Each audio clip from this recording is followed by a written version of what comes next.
my biggest fear is having to fire somebody because I can't afford to pay them, and not because of their negligence at their work, or I never would want to have. I would feel really bad if I if I hired people and I couldn't keep it going. And so right now, I can keep it going with myself, and I learned so much about business. The more I learn about business, the scarier I look at all the other companies, and I'm going, how are they surviving? How are they still in business? How are they paying all these skaters? How do they have this warehouse?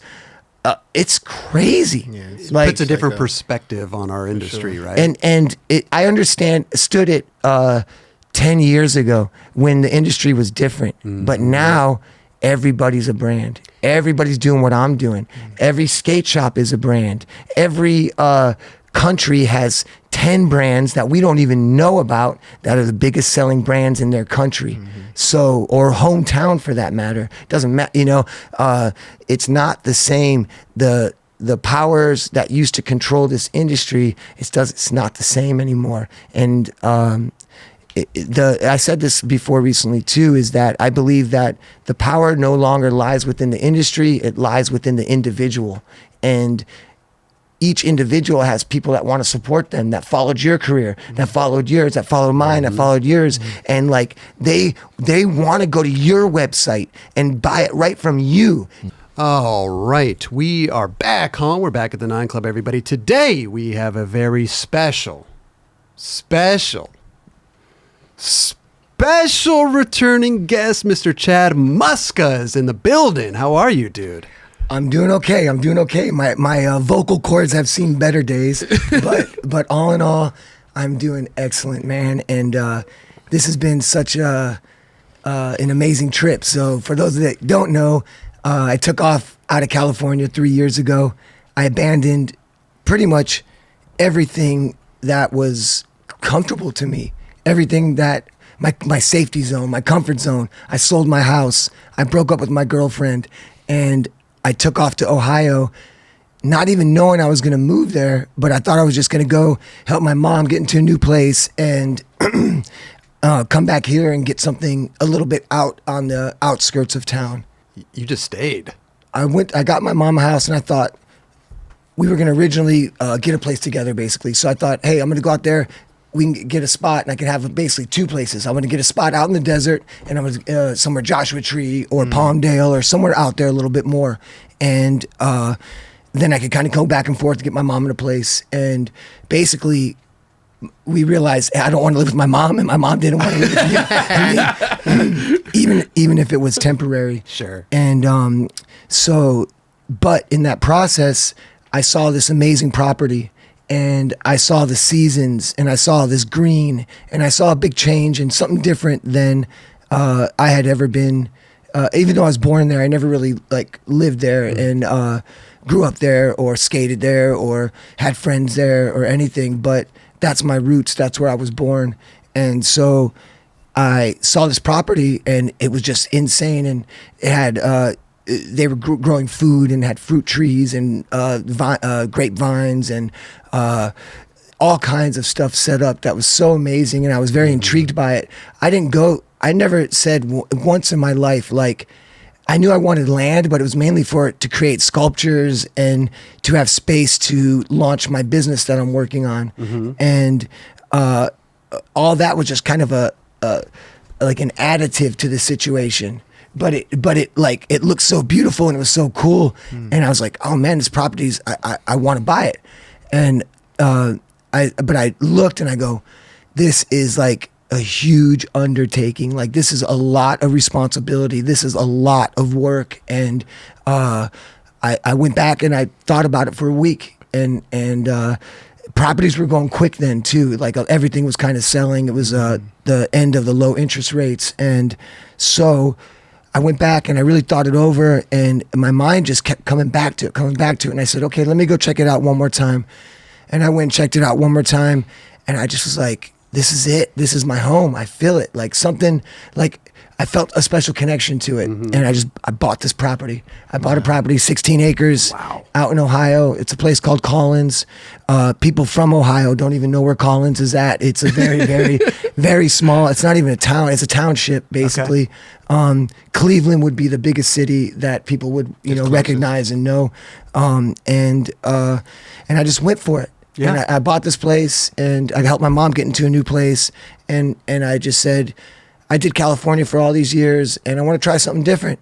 And I kind of spoke about this with a lot of my friends since I've been back here. And like, a lot of the question is, why did you do that? And what am I doing? Right. And I don't even have an exact answer for that, but intuition would be the ultimate answer. And I've always followed my intuition, and my intuition's guided me everywhere I've been and everywhere I go. It's brought me to California to be a skater. It's connected me with this amazing community of people. It led me to believe in my designs and put them out there into the world. It made me believe I could be a pro skater. I could be a designer. I could be a musician. I could be an artist. I could, totally. Whatever I want to do. I could be a photographer. I could be a video editor. I could do all these things. And over all these years, I have done all these things. And now I'm like looking at this like the collective of all those things, they all go into the process of making a company. So if you want to make a company, you have to know how to design. You have to know how to use Illustrator or Photoshop. You have to know how to express that idea that's in your head. And then you have to know how to translate that to manufacturing. Then you have to know how to do manufacturing and sourcing and connect with the right people and get the right products, scheduling, build a website, make marketable assets of these products, and post them and sell them. And this is something I've been doing for many, many years, but I've been doing it for a lot of other people, and I never did it for myself. Right. And right around the beginning of the pandemic, everything ended in skateboarding for me as far as finances go. My last check came in from Supra, and it was done, was bought by another company, and I said, what the heck am I going to do? Right. This ended. So, am I good? Yeah, you're chilling, dude. You're landing great. Whenever I says that, I'm like, do I got a booger? No, I feel like I got boogers. That's why I get that feeling as soon as I'm being recorded too. So it's like you get some new feeling develops in your nose that's not even there. You're like, Raj, I think there's a picture on his Instagram about of the house. I think you posted it. Where I'm at on the your house. Instagram. You're the place I live at now. Ohio, yeah. Yeah. I mean, there's some places on. It's in the links, Raj. Yeah, I probably put some photos on there, Dude, and there's all kinds of like areas of the place itself too, and it's Beautiful. it's Look just. at this. It's that's my house. There it is. There it is. That's look at the moon. You see the moon just aligned perfect right on top of there. That's a great shot right And then there. so in the foreground, those are grapevines. They're out of season because there's a little snow. It's not. They look dead, but that's what all the trees do out there. Everything looks dead. I'm so amazed by that. I love that. I love to see like everything is dead. You're like it's done, and then all of a sudden spring comes and this life comes and. I could go on and on and on about the magic of this place and where I'm at, and all the experiences I've had out there have been like beyond life-changing, beyond like a spiritual awakening or like a newfound perception of life and outlook in general. Can we just talk about this really quickly? Sure. Because it is a huge leap from city life to where you're on a farm now, right? You got to care for animals and the land and all this stuff. And like when you first moved out there, people were like, what is the Muska doing? Like, were you getting DMs? Like, what is this guy? Is he out of his mind? Like, what's going on? I'm still getting it. Yeah. Some people are starting to understand more, I think. And then some of those same people that were questioning me in the beginning are now like, dude, they're almost you're jealous. like 10 steps ahead. Like, what are you doing? Right. Like, that's what we want to do now, But how did you even did you just start the process of like learning all this stuff? Like how to tend to the land and like. So the previous owners of the property just happened to go, hey, we know you know nothing about this. We know that you're a city boy, and they're like, so I don't think their kids were as interested in, taking on the skill set that they knew and understood, and they saw my genuine interest in it as well. And I think that they were like, oh man, this is cool. And so we're the odd couple, and they own a church and they're preachers, and they were basically so self-sustainable. They had no cell phones, no internet, and they had this beautiful property, and they built it from scratch. They built the house. They designed the whole. It was an empty plot of land, and they did it all, built it. And they were getting older, and it's a lot. It's a lot to take on, and it has basements and a third level and a warehouse, and the warehouse has 2 levels. And they didn't want basements, and they wanted to downsize basically. Sure. So I purchased this property, and they said, they'd come by every so often. And at first we were kind of like, just really, hey, show me the stuff. And we eventually became like really good friends. And so I don't see them as much now. It was basically the whole first year. And yeah. And they came by, and they taught me so much. Like, I mean, I never in my life, I couldn't keep a houseplant alive basically, and I went from that to like, having a seed in my hand and putting it in the dirt and seeing the seed sprout, and then taking the sprout and putting it into a plug, and it becomes a plant. And then that plant became a vegetable. And then I'm eating these vegetables, and like, it was just like such a rewarding feeling that like I had never experienced, and it was like skateboarding kind of, it's like learning a trick, and I like to prove that I can do anything. And, I wanted to prove to them that I could do it, and so that was like my little personal challenge, that like whenever they showed up once a week, that when they showed up, they were like, oh wow, you maintained it like we did, and you did it right. You grew the food, and it's all working, and you pruned the trees correctly. Well, because they put their blood, sweat, and tears into it, and I'm sure you wanted to continue that and make them proud too. Yeah, right? for sure, 100%. Yeah. And like I said, plus I just wanted to like, I guess, prove that even though I came from the city and I didn't know anything, that if I put my mind to it, I could work really hard and do it. And that's all I've been doing. So I got there 3 years ago, and it just it started, and it hasn't stopped. It's work all day on the land, come inside, design on the computer, send some information off to the factories, come back in, check my web store, check my social media, do a post, go back outside, mow the grass, tend to the chickens, feed my groundhogs. I love the groundhogs. Dude. Dig Doug and Scarhead? Yeah. Dig Doug and Scarhead, man. Those are my homies. So, I love that. So wait, randomly, you just were like there, and you're like, came across real estate, and you were just like, dude, I'm gonna consider this. Like, yeah. Well, it was. I was buying my mom a house. Okay. And that was what I went there for. So in the process, like I said, I thought maybe we'd get something together. So I was looking out in the outskirts, but because I wanted land, and she was still, hey, there's the homies. Yeah. Oh, that's when they were young. That's one of the first videos. you can literally tell the difference between them all? Oh yeah, hell yeah. That's last season. Oh no, this is the beginning of this season. I think when they first came out, I can't tell. You spoil them, bro. It says 43 weeks ago. Yeah, so that's last season. Yeah, okay. Last season. When do they come out? When do they go to hibernate? Basically just when it gets cold enough, it just gets too cold. They'll just start chunking up, they just, towards that season, they start eating, and they get chunkier and chunkier. Do you miss them? Oh, I miss my buddies, dude. Because they're gone, right? They're just hibernating. They're like in the ground. I miss them right now. Did the previous owners tell you about the groundhogs? Oh, they weren't there. They weren't there. Where's Raj? He's in the back. He's in the back. What the hell? He's pulling all this stuff out. I'm hearing voices. He's pulling all this stuff out. So they weren't there when the owners, these guys are brand new. No, there was no groundhogs there because farmers hate groundhogs. They cannot stand the groundhogs. Everybody kills the groundhogs. They trap them, kill them, poison them. They do all kinds of shit. They hate the groundhogs, which...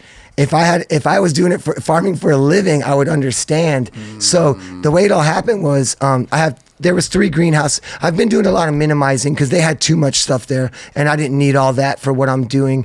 And the first year I tried to maintain exactly what they had, and then the lately I've just been really minimizing a lot of things. But anyway, I had one greenhouse in the back, and that's where like the main vegetables and everything were. And then one day, I saw a little hole kind of underneath the thing, and I was like, what's going on here, And then some of my veggies were coming up missing. And I'm like, okay, what, you know what?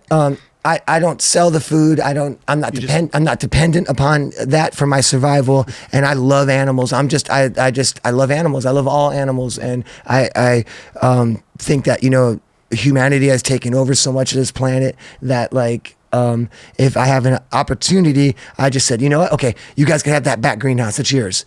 And so I moved it up to the other greenhouse and I started growing there. And then a few weeks later, another little hole under that one. And so then they moved into that one and they started munching down over there. Following the food. They're like, hey, but there was stuff left in both. Oh, there was? There was tons of food. Okay. There was tons of food in the back one. And so then that one goes and I said, okay, whatever. They could have both greenhouses because you only need the greenhouses really to start the plants off in the early spring when it's cold. And then I have one that's a heated greenhouse, and then the one that they first took over is an in-ground. So you start in the heated greenhouse before it's too cold. If you plant it out in the ground, it'll die. Okay. So the conditions are perfect within the heated one. You get it started, you get the plant strong enough, and then you plant that in the in-ground. And so that's the first one they started snacking down. And then I moved it back in the heated one, but at that point I didn't need to heat it because the temperatures were already right. And I had it even like some of them kind of raised and stuff, and they still were getting there. And I said, okay, you know what? I'm going to do a little garden right next to the house. I'm going to move it over there because they don't really want to come by the house because there's more activity there. But sure enough, that's when Scarhead moved underneath the porch, moved into that one.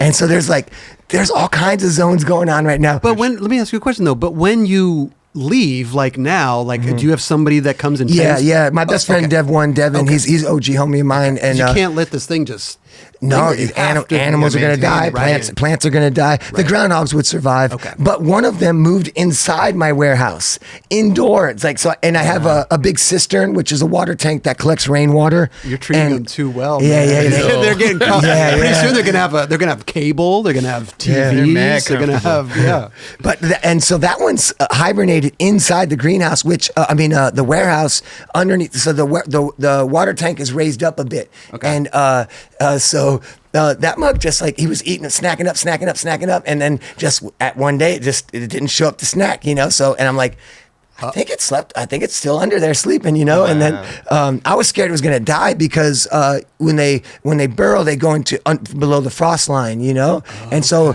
it's a little bit less cold. That's the chicken coop. They moved under the chicken coop too. So they're moving all over. They're the place. vegetarians. Yeah. I heard they eat insects every once in a while, but I never feed them meat or anything like that. But they're cool. So I don't know if you guys remember, but I always had pugs, like dogs, and my last one lived to 22 years old, made it to Ohio with me, got to the first snowstorm and looked around, got some snow, and then a couple of days later, that was Coco. She's like, no, a West Coast dog. I did my time, 22 years, checked out. And I loved my pugs to death, Right. And in a weird way, these little guys remind me of pugs. They're little pudgy, funky little guys. And it's like I almost feel like they're my homies reincarnated. I love that. Because they're like little watchers, like my pugs were at least. And I've been through some challenges out there. So can imagine. Going out in the middle of nowhere by yourself and going from, even though I had slowed down a bit from the limelight and living here in LA and everything, I still was in the mix, I could go down the hill and hang out with whoever I wanted to at any time. And so fast forward to this, even though I was born in Ohio, I don't have any friends out there. I don't know anybody there. I have family there, but even I've been separated from my family for so long that I just kind of do my own thing. And I needed some time for myself right now. It was like, I kind of mentioned this before too, is and I hate to say talking third person this way, but I didn't want to be the Muska anymore. I wanted to be Chad. I wanted to be Chad, and I wanted to go chill, and I wanted to get my mind together and figure out what it was I wanted to do in life. And that presents itself a lot of challenges. In solitude, it's very challenging. You have to really look deep inside yourself and find and analyze some things. And I went through a lot, and my pugs were kind of always my little watchers for me, kind of, you know. And so I was feeling kind of alone out there at times. There was a lot of times where I was tested, and then all of a sudden, you know, these little homies showed up, you know, and so at first they just like, they weren't around me. I would just see them in the distance, you know, and then they'd be doing some fun, and they think they're all sneaky and they think they're fast, but they like, you know, there'd be like a skinny tree and they'd run all fast and like stand behind the tree. Like, You're like, I can still see you. Yeah. And then they jump in that like little brick stack hole. Like they run and they go in there and they think they're hiding. Like there's nowhere to go, homie. Like, you know, and Your cats don't go after him? no, I only had one cat, your cat. Garfield. Okay. Garfield. He passed away just a few weeks ago, sorry. or a month ago now or so. No, all good. It was. I never even had a cat in my life. The place came with all this stuff. It just happened, you know. Yeah, Like, it came with a cat. The cat was just there. The chickens, they were like, oh, well, they were either going to kill all the chickens or and you know, put them in freezers and eat them later. Or do you want to keep the chickens and leave the chickens? Leave the chickens. Yeah, there he is. There you go. See, they like to peep out of this. He thinks he's being sneaky. He thinks he's Do you miss the city life at all? Yes and no. You know, like coming here on this trip made me realize that it doesn't have to be all or nothing. You know, like I love it. I'm a people person. I love people. I love to be around the home. Like, man, like That's why you lost your voice. Yeah, You're it's like talking this all whole I've been time. doing, and I really am not speaking a lot when I'm out there. You know, I'm really in solitude. I speak to the little homies, but you know, in general, I'm in my mind. I speak in my mind, so I'm constantly having a conversation with myself internally and figuring out. I have a lot that I'm figuring out right now in the land, in business, in life, and all these things. And so yeah, I came in hot and just like I hadn't skated since I broke my leg a year and a half ago at all, except maybe a couple kick turns on my driveway, and that was it. And so I hadn't touched my board. I haven't like been around any skaters. I haven't been around people except for a few events that I've done in Ohio to help raise money for a skate park I'm trying to do in my hometown, and some public meetings for that. And besides that, I've just been really on my own. And you know, then I didn't tell anybody I was coming to LA. Like Don Brown, I kind of told him last minute, and Danny Minnick, my homie, got married. I was like, Danny. Yeah. Crazy Minnick. But man, I'm so proud of Danny, man. He's killing it right now. doing really well, Yeah, man. He's Proud of him very, as well. very, that. very successful in the art world. I mean, like blue chip galleries, museum shows. It's insane.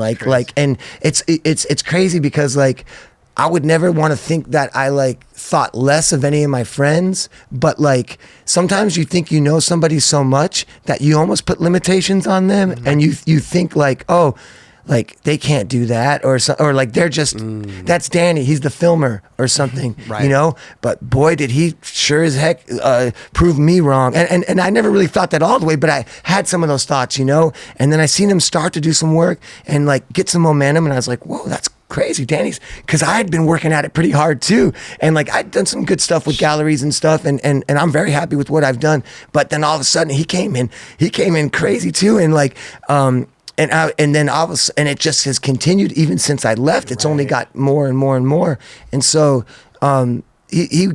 I came back to LA. He got married at the Chateau Marmont, like, you know, and I mean that's not a easy. That ain't cheap. It's not an easy place to have it, and I haven't even been on a vacation in probably 15 years. Wow. I can't tell you the last time I took a vacation, and so I said, you know what, I'm gonna do something nice for myself. I'm gonna get myself a spot at the Chateau for a week, and he's getting married there. And so I showed up in town, and I brought my board with me. I didn't know if I was going to skate or not.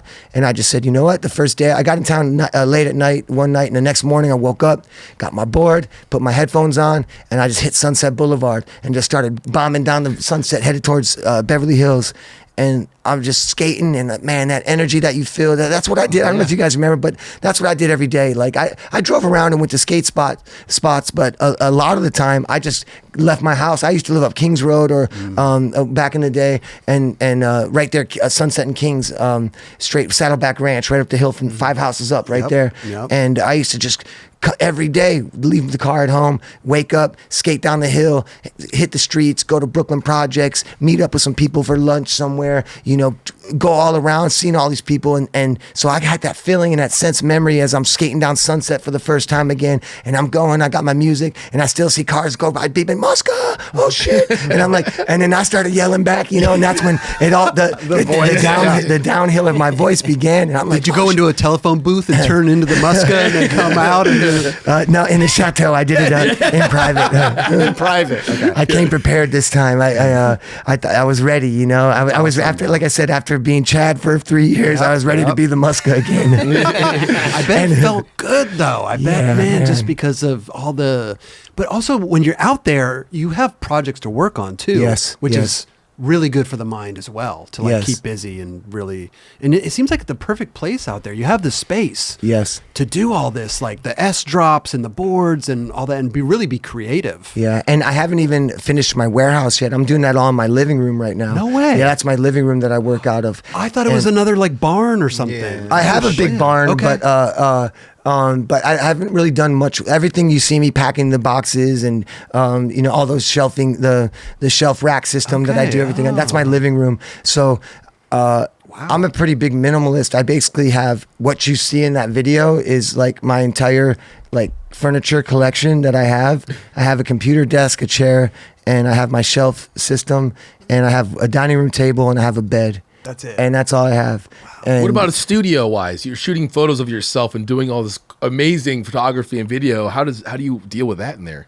I just build paper backdrops and do it in the same spot. I have a basement where I can do some stuff in, but the ceiling height limits some of the lighting and situation and angles I'm able to film. So I've done some stuff in my basement, and then I've done other stuff in that same room, and I'll just hang. That has pretty high ceilings in that room, so I'm able to hang paper backdrops and create these assets. But my ultimate goal is to build a really big production studio and a psych wall and have, you know, permanent lighting.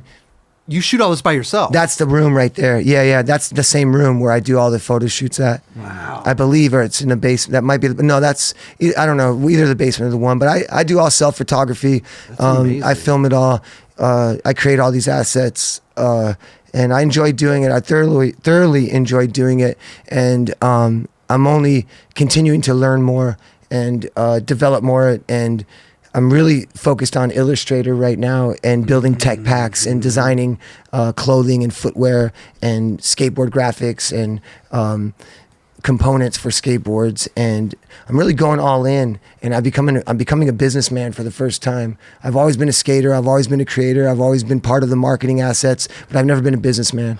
I've always allowed others to do the business, and which is kind of good though, and at the same time, because you were focusing on skateboarding. Imagine if you were trying to do both. I couldn't have done it. Right. It was impossible. Right. It was impossible. But now, can we go back really quickly? When you came to LA and you started skating, Did the feeling come back? Did you go on sessions? Did you skate? No, I didn't film anything or anything like that yet. I'm still taking it slow. My ankle I broke my leg bad. Yeah, I broke a really, really bad break, and I had an existing metal plate in my ankle from before I was even ever sponsored, and that was in my leg the entire career. And so when I broke my leg, it bent the existing metal that was in there, and then where the pins were in the bone, it caused the bone to split all the way up. So I broke my tib, fib, and split the bone as well. And so they took that metal plate out and put 2 new ones in, and it feels good. Okay. It's not 100%,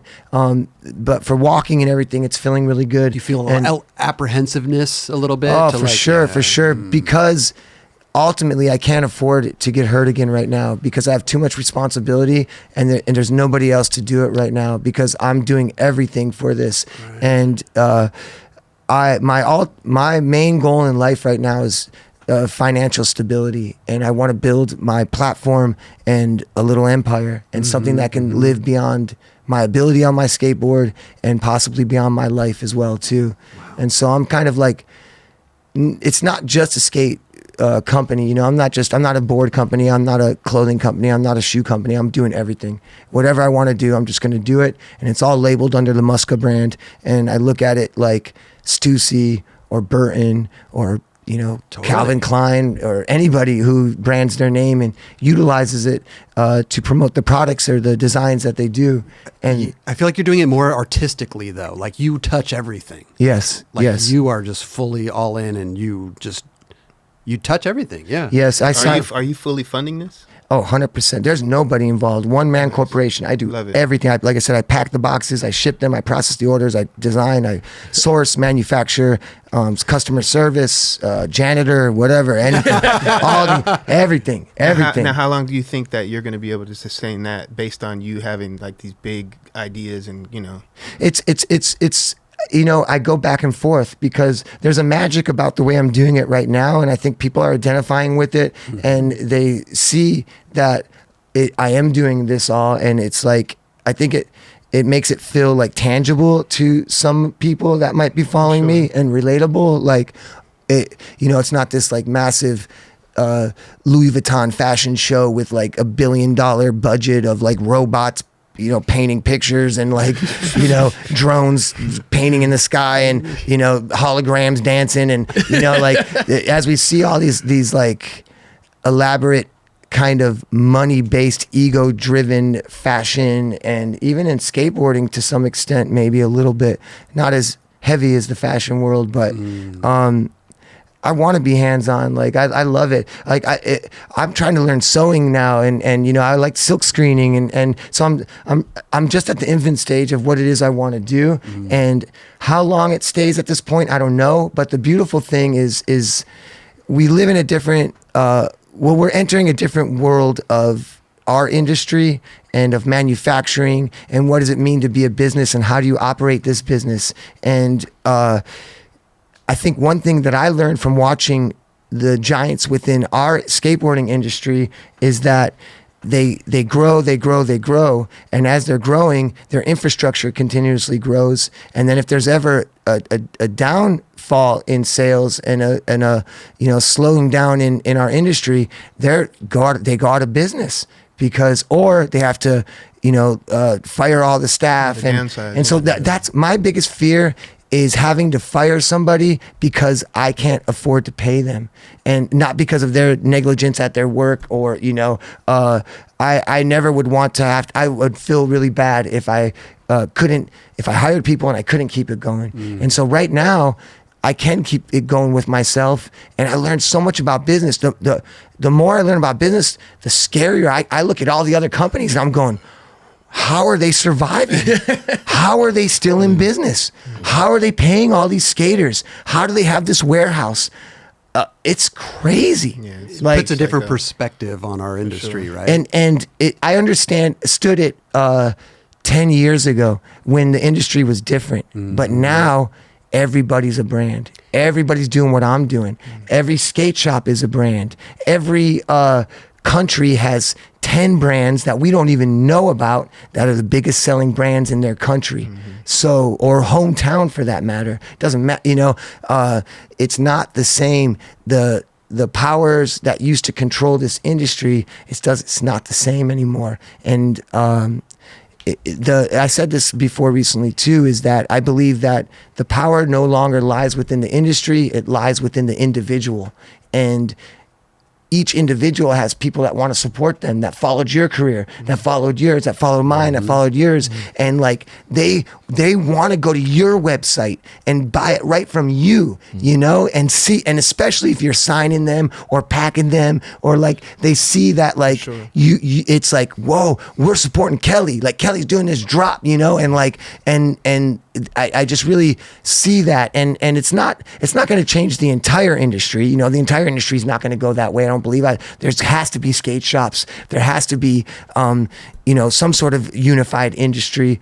But as things change, everybody's kind of scrambling. Everybody's trying to survive. Everybody's trying to eat. And so it's hard to like unify our industry in some way, and prices have gone up, and all the boards are going up, and then the shops don't want to pay that much, and the kids don't, and there's just this weird like tension going on within our industry and with the communication with the skate shops, and it's like I don't deal with with Shortys, we deal with that, and I still put my boards out with Shortys, and we support the skate shops with all that product. But for my stuff, I'm just going direct to consumer. Yep. Higher price point in the hopes that it's not competing with the person that's going to go and buy a board from the skate shop, but somebody that wants to buy an autographed board, put it on their wall or in their collection or whatever they're going to do with it, or skate it because they get hyped. Some people are skating the signboards, and I get stoked. I get stoked to see it. Seen a few people. What's your involvement with Shortys right now? So I don't own Shortys at all. I obviously been part of them for a very long time. It's part of my legacy. Yeah. And Tony Biolos, the original owner, passed away a few years ago, and it really, I had gone my ways, and me and Tony had didn't really talk for a long time, and before he passed away, and when he passed away, he reached out to his wife and said, hey, you should connect with Chad again, and so I connected with them again, and we just said, hey, let's start reissuing the boards again, and so we put the boards out, and they've been doing very successful, and people are very excited about them each time we do it, and it's a lot of love with it. So I try to help them as much as I can and give them creative direction, but we got a lot of just on this trip, I drove up to Ohio, and we there boom. Raj is on point, man. Yeah. Raj, Hell yeah. Raj don't play. This is up in Ohio, right? Yep, that's in Ohio. That's at my friend David Flores's. He's an artist studio. He's a graphic designer. He did like the Dodos logos and Black Panthers logos, and he's worked with Real back in the day. He's worked with a lot of companies. But he's a very successful artist and muralist. If you guys drove around LA, you would see his murals all over the place. Amoeba Records. You seen that Van Gogh that's on Van Gogh, I think it's called, on the side of it. But if you've seen it, you'd recognize his work. It's pretty recognizable. He's had quite a few skateboard graphics over the years too. That he has a particular style. But anyway, that's when you went up to his studio. What was this for? That was for the sign for the those Shortys boards. drop. Okay. Yeah, and I was gonna drive up because now that I'm in Ohio, it's logistically a lot harder to autograph the Shortys boards, because then you gotta if they're gonna ship them and receive them, so they would have to ship them to me. I would sign them, rebox them, and ship them back, and you're eating away a lot of cost on doing that. So sometimes they drop stuff. I make some boards in Pennsylvania and USA, Pennswood, and so sometimes I'll drive there and pick up boards. And sometimes we did a couple runs of Shortys, and I'll sign those and put them out there. Okay. And but that one was just basically, I was here, and things have been slow for everybody, and my direct to consumer business has been fairly well, and I wanted to continue to help Shortys out as well. And so we did the official, because they'll do the Shortys boards and drop those, and then sometimes I do the same exact graphic on mine, but it has no Shortys logos. It's just Muska Skateboards, mainly only on the silhouettes. And I switched it up a little bit. It doesn't have the shadow on the silhouette. There's a few couple things that are a little bit different from it, and plus obviously the Muska branding on it. So I sell those, and those are the ones I usually sign. Sometimes I still sign the Shortys ones too. There's really no exact formula for it. But this one is sick. Sorry to interrupt. This one is dope. The black and the red. Look at that. Yeah. So that never came out on Shortys like that, but that's a Muska official one right there, and that's my my living room. I'm gonna tell you something. It's hard to get your stuff though, because you put it on your website and it's gone. Yeah, it is gone. Raj has tried to order stuff. We've tried to order stuff. We need to get on a seating list or something. I brought you. Grab one of those. You got. Grab that box real quick. No way, you got some stuff. I brought a whole box of stuff for you guys. But let me just see the one. It's just that. Let me check that. I did bring one for you guys. Wow. Is that the? Oh, this is. So that's a Shortys one though. That's just official Shortys. Take this off because that is. Yeah. We gotta see that in all its glory. Classic, dude. Yeah, classic. That's gonna look perfect up to my Kropska one. Yeah. Nice, perfect. Ooh. But just in case you guys wanted one, thank brought you, one. Bro. They brought some other stuff. Yo, thank you, dude. That. Wow.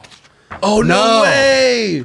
Look at that. Fulfill the dream, baby. the We were OG just squad. watching this video on our live stream a 2 couple weeks weeks ago. ago. I heard about that. Everybody was hyped, man. I just heard about it like when I got here, and I heard you guys up-res the video, correct? Or Somebody else Somebody did. did. that. Okay, It's okay. on YouTube. It looks beautiful. yeah, It's so good. How cool is that? What? Dude, Like- in the chat we had, it was like Tone was in there, Aaron Snyder. There was some Shortys alumni in the Dang, chat. I didn't even know what was happening, man. I would have jumped in, you know. But I am pretty low key on there, so I like, and I'm so busy all the time lately. You know, I pretty much nowadays I just go on social media, post my stuff. Sometimes I engage here and there, but even I don't engage too often with comments, and sometimes I do, but I usually just use it as my promotional tool to, you know, I don't know, for my products and Dig Doug. Dig Doug, yeah. Well, what's rad about your social media too is like you don't just post a photo and move it on. You like tell a story. You like update what's going on, and like I love that. Yeah. I think that's therapeutic for me in my isolation. You know, it's like for me to like I feel like if I'm able to talk what happened in my day or share something that I thought was special, and then I see people like it and they react to it, and I like social media is the sharpest double-edged sword in the world. Oh, you know, like Definitely. I love it. I love it in so many ways, and obviously it's so horrible in so many ways. But at the same time, like. It's me being alone out there. I would much rather obviously connect with people face to face. That's the only real way to do it. Yeah. But in the meantime, to have that outlet, it's really been it's felt good. It does make me feel good. I like telling what I'm up to, and if not for anything, maybe when I'm, 10 years from now, 20 years from now, sometimes I go back and just delete everything. I don't know why. Hopefully I don't start doing that again, but I've done it like 4 or 5 times. I just delete everything and start over again. Oh my God. I don't know These why. are like your personal journal, dude. Like, so it's like That's you're getting rid of all that stuff that you just I did. know. Not that you're not gonna remember it, but like it's there. you know? Yeah. Like, or if like, or even when you're gone, it might still remain Yeah, up, you for die sure. and it's still there. People can go Definitely. check it out and, For sure. where were we here? No, but thank you so much for the board. Yeah. No problem, no That's problem. All day. Incredible. Oh yeah, we were talking about the boards and stuff. Well, I think I'm just such a big fan. I mean, every time you post something, like I said, like whether it's the Green Sun one or like some special, like what's the one you did? It was the like a splatter one or the Right, That was like a splatter booth. You like put the board in it spin spins it. and you throw Right. paint and it splatters all over it. But we did laser cut yeah. veneer. This one. Oh, That one's dope. And then you can't get they sell out so quick. Look at that. I mean, they're That's- seeing the that's work. They're beautiful. seeing the work done, Yeah. so they're just like even that much more enticed to get one of these. I just don't know how you do it all with you. I got the official. Yeah, with the Well, see, farm I and mean, everything. I mean, you must be really good at time management. don't have a girlfriend. Okay, that's a part of it, That right? helps for sure. That's how it goes. You can get a lot done when you don't have a girlfriend. You got a couple groundhogs, and that's it. Yeah. I love working. I love working hard. I can't sit still. My mom's, ever since I was a little kid, they used to get mad at me. Even if they sat me in a chair because I was running around being too crazy, my knees would be going. I'm like, she's like, stop doing your knees, stop doing that. Like I have to keep moving.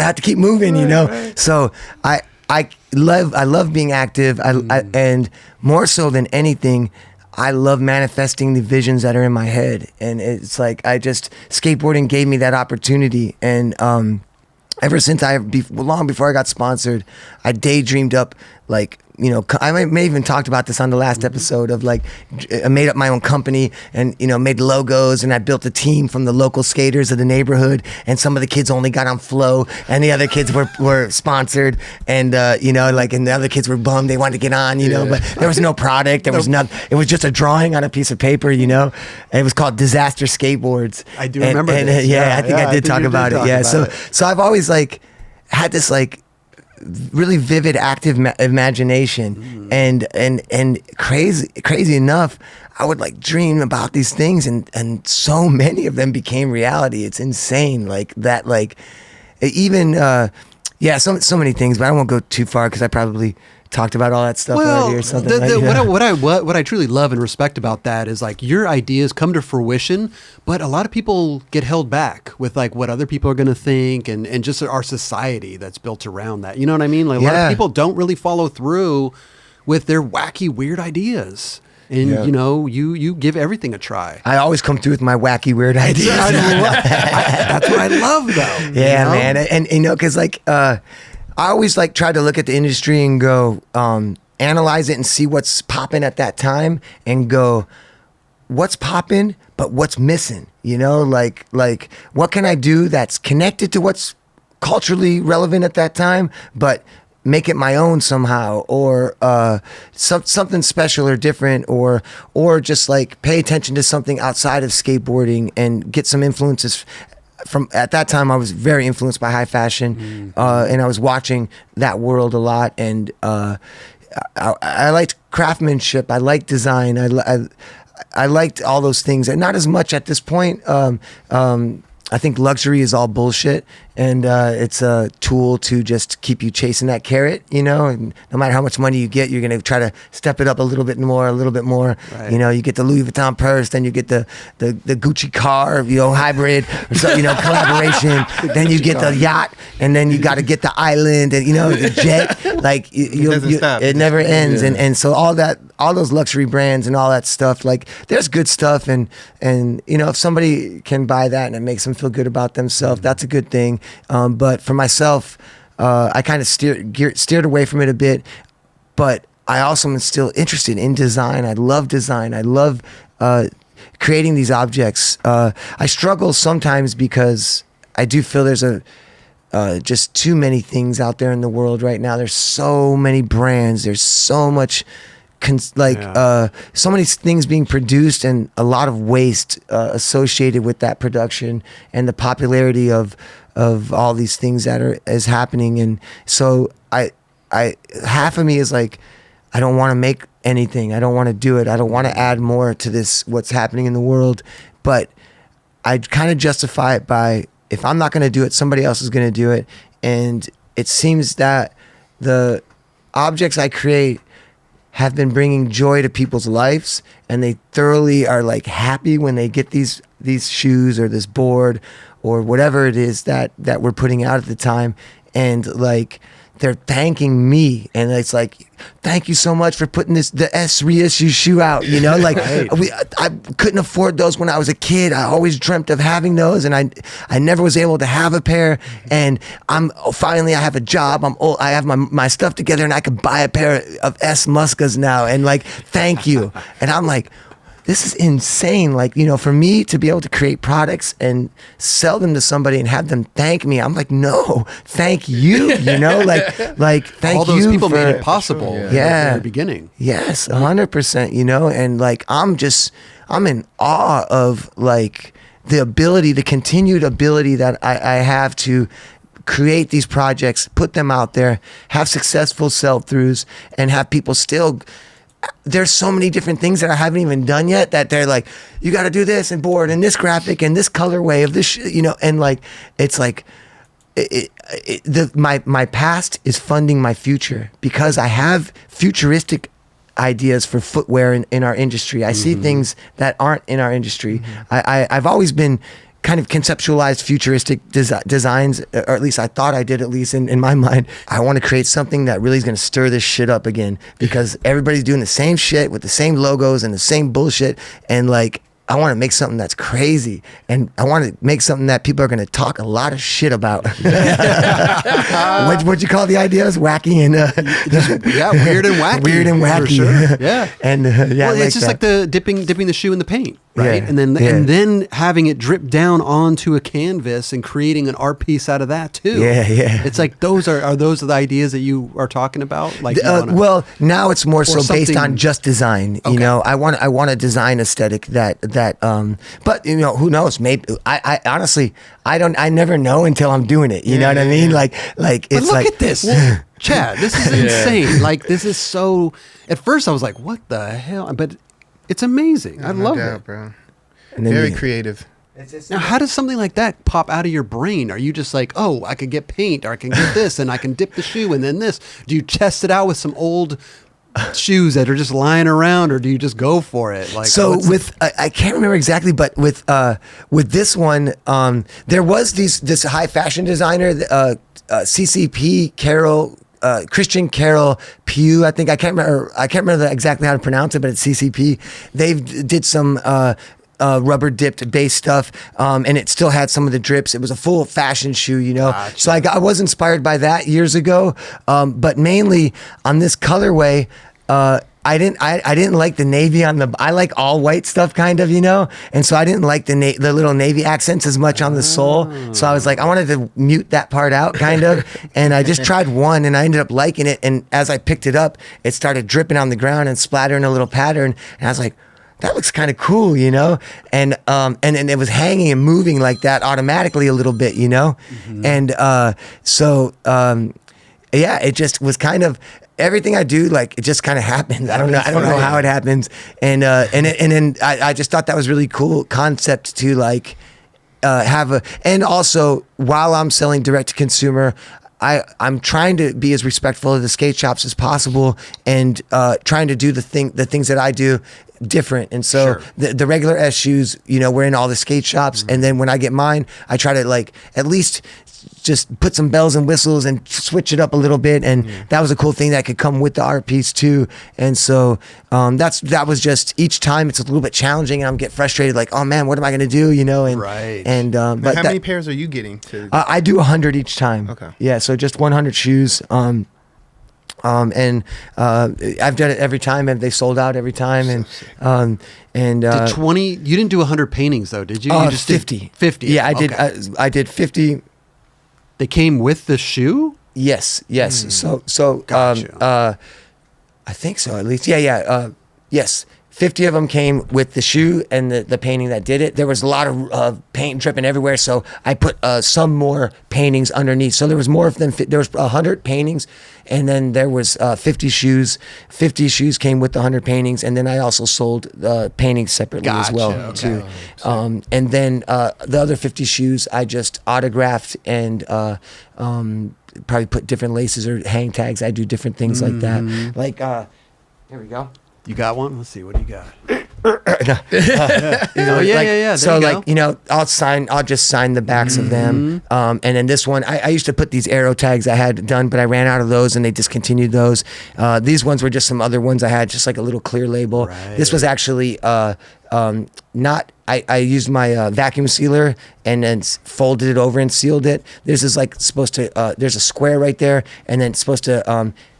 Be stitched on a t-shirt, and then that hangs out. You just see that part hanging out. exactly. But then on the inside is the washing instructions, and then a little square would be right in the corner. But I had got these for another project that I never did, and so yeah, this isn't nothing too special. But you know, I'll autograph these ones and put some different branding or different laces and different things like that, and then sell them at a bit of a higher price point than the skate shops do, For sure. And It makes sense. It's more personal. In a sense, Yeah. and people want to get something personal from you like that, so it makes total sense to do that. With all bringing retroing this stuff has been awesome. I grew up. I had that shoe when I was in 7th grade. What about now going forward? Do you see yourself designing newer shoes? that's what I was just talking about. Yeah. 100%. Yeah. I'm in the thick of it right now. I saw some stuff you've been with Charlie and them. I saw some today and I was blown away. I loved it. Yeah. But I'm excited to see what you're going to do going forward. I'm going to continue to work with S, and we're going to release these things. I'm non-exclusive with them. This was more of like a retro and bringing out the past and celebrating it, similar to what I did with Shortys and putting out the Perfect timing. skateboards. And your super shoe, right? The old super shoe, right? Didn't you really? that was about 6 years ago. Yeah, that was. But still, the re-release. I remember those were sick too. The white ones that I wear, they kind of looked like it was like a hybrid between the 901 and the S Muska. But I'm independently developing. Yeah, those guys right there. Yeah. See, I got to see that. I put that logo on it on the tongue and put different laces. You know, just kind of little different things. But now I'm developing independent footwear. Is right now Muska Footwear. Just no other company involved. Just straight. It's gonna be Muska Footwear. 100%. Yes. Wow. Yes. And so that's I have one sample that's completely done. We're about to go into production with one shoe right now, and then I have the second one I'm starting to design right when I get back, because I've just built up my illustrator skills and my confidence within there, building these tech packs. And I always worked in Illustrator. I've been working in Illustrator and Photoshop for 20. I don't know, since it came out, basically. Since probably 90. 95, 94, something like that, or 95, 96 maybe. But so I was pretty good at it, but I was never like mastered it, you know, and I always had somebody that worked within the companies to like, I could get the rough start and go finish this off, and or just tell them what I wanted to see and they would do it. And I could have done that, but I was busy skateboarding, I was busy touring, I was busy, you know, shaking hands and kissing babies and all that kind of stuff. And, you know, so so I had to allow other people to do it. But in this process of starting my own business and developing all this direct-to-consumer business that I'm doing, footwear is a strong passion of mine, and it was always on the table, and something that I've been wanting to do for many, many years on my own independently. It's the scariest one to get involved with. I was just going to say that, bro. Like, how are you going to do it, like, to the point where, since it is direct to consumer, coming up with those minimums, or do you have somebody that's like you're working with that you solely like trust in that sense, where they could come through for you in that aspect? Because that's a daunting task in itself. Yeah. Again, do you have minimums, or is it like you could just come up with any amount? Oh no, there's always minimums, you know, like, and you can get smaller minimum runs. You're going to pay more. Right. There's ways around it. You could, you know, depends if you want to open up molds, or there's so many different ways you can go about it. Are these going to be limited? Or I wouldn't say that necessarily, okay. because if, each colorway would, I guess, could be considered limited, but maybe you're going to do a limited run of your own touch on them, right? Maybe like you did with the S stuff, maybe? No, No? Okay. With these ones, I'm straight developing and manufacturing and designing like a traditional footwear company. Gotcha. So Okay. maybe I will sign some of them, stuff like that. But I want the factory to implement some of these customization and ideas. I can't do this forever. I can't sign every single one. I can't. Have you ever unlaced 200 pairs of shoes and relaced them back up Probably over my lifetime. But in one day? Like my fingertips were bleeding from Wow. it, and that was just one part of the process of one of the things I did. So I unlaced everything. I like to style them. I like to make them look the way that I want them to look coming out of the box. I hate how shoes look when you pull them out of the box. They look so busted. They choke them all up, and they look weird, you know? They look crazy. They look crazy every time. And so like, that's all like, you could call that out in how they produce it and how they package it. It's a call to order or something like that. I think it's referenced as. I see a vision right now of something lacking in the skate world, and I'm still going to put some things out that it's going to be, the first thing I'm putting out is recognizable, because right now I can put things out that I know people want. There's a void. They're not there anymore. And people want this stuff. I see it in my DMs. I see it in my comments. I see it all over the place. I see it trending in different areas that aren't my products. And so I know what needs to come out and when it needs to come out. And I can't take any gambles right now. Everything I do, I'm funding everything. Everything I do has to be a success. Otherwise, it's going to put me pretty back far. And especially in footwear, this is all to be determined. Yeah, so you asked, you know, do I trust in this? I don't know yet. We'll see. But if I don't try it, I'll never find out, course. you know? And if it does fail, I'm confident that it won't be a mistake. It'll be a lesson. But I'm so prepared right now. I'm so prepared. I'm so in the sense that I know what I want. I have very strict vision of what I want, confidence in my decisions and my belief in what I want.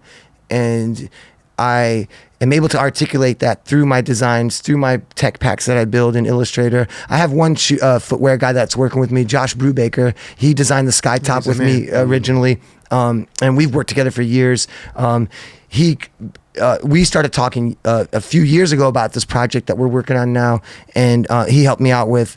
And since then, I've learned so much that now I'm able to kind of do a little bit more by myself. But he has a relationship with factories, which is like it's the scary part of, is this going to come out right? All this stuff.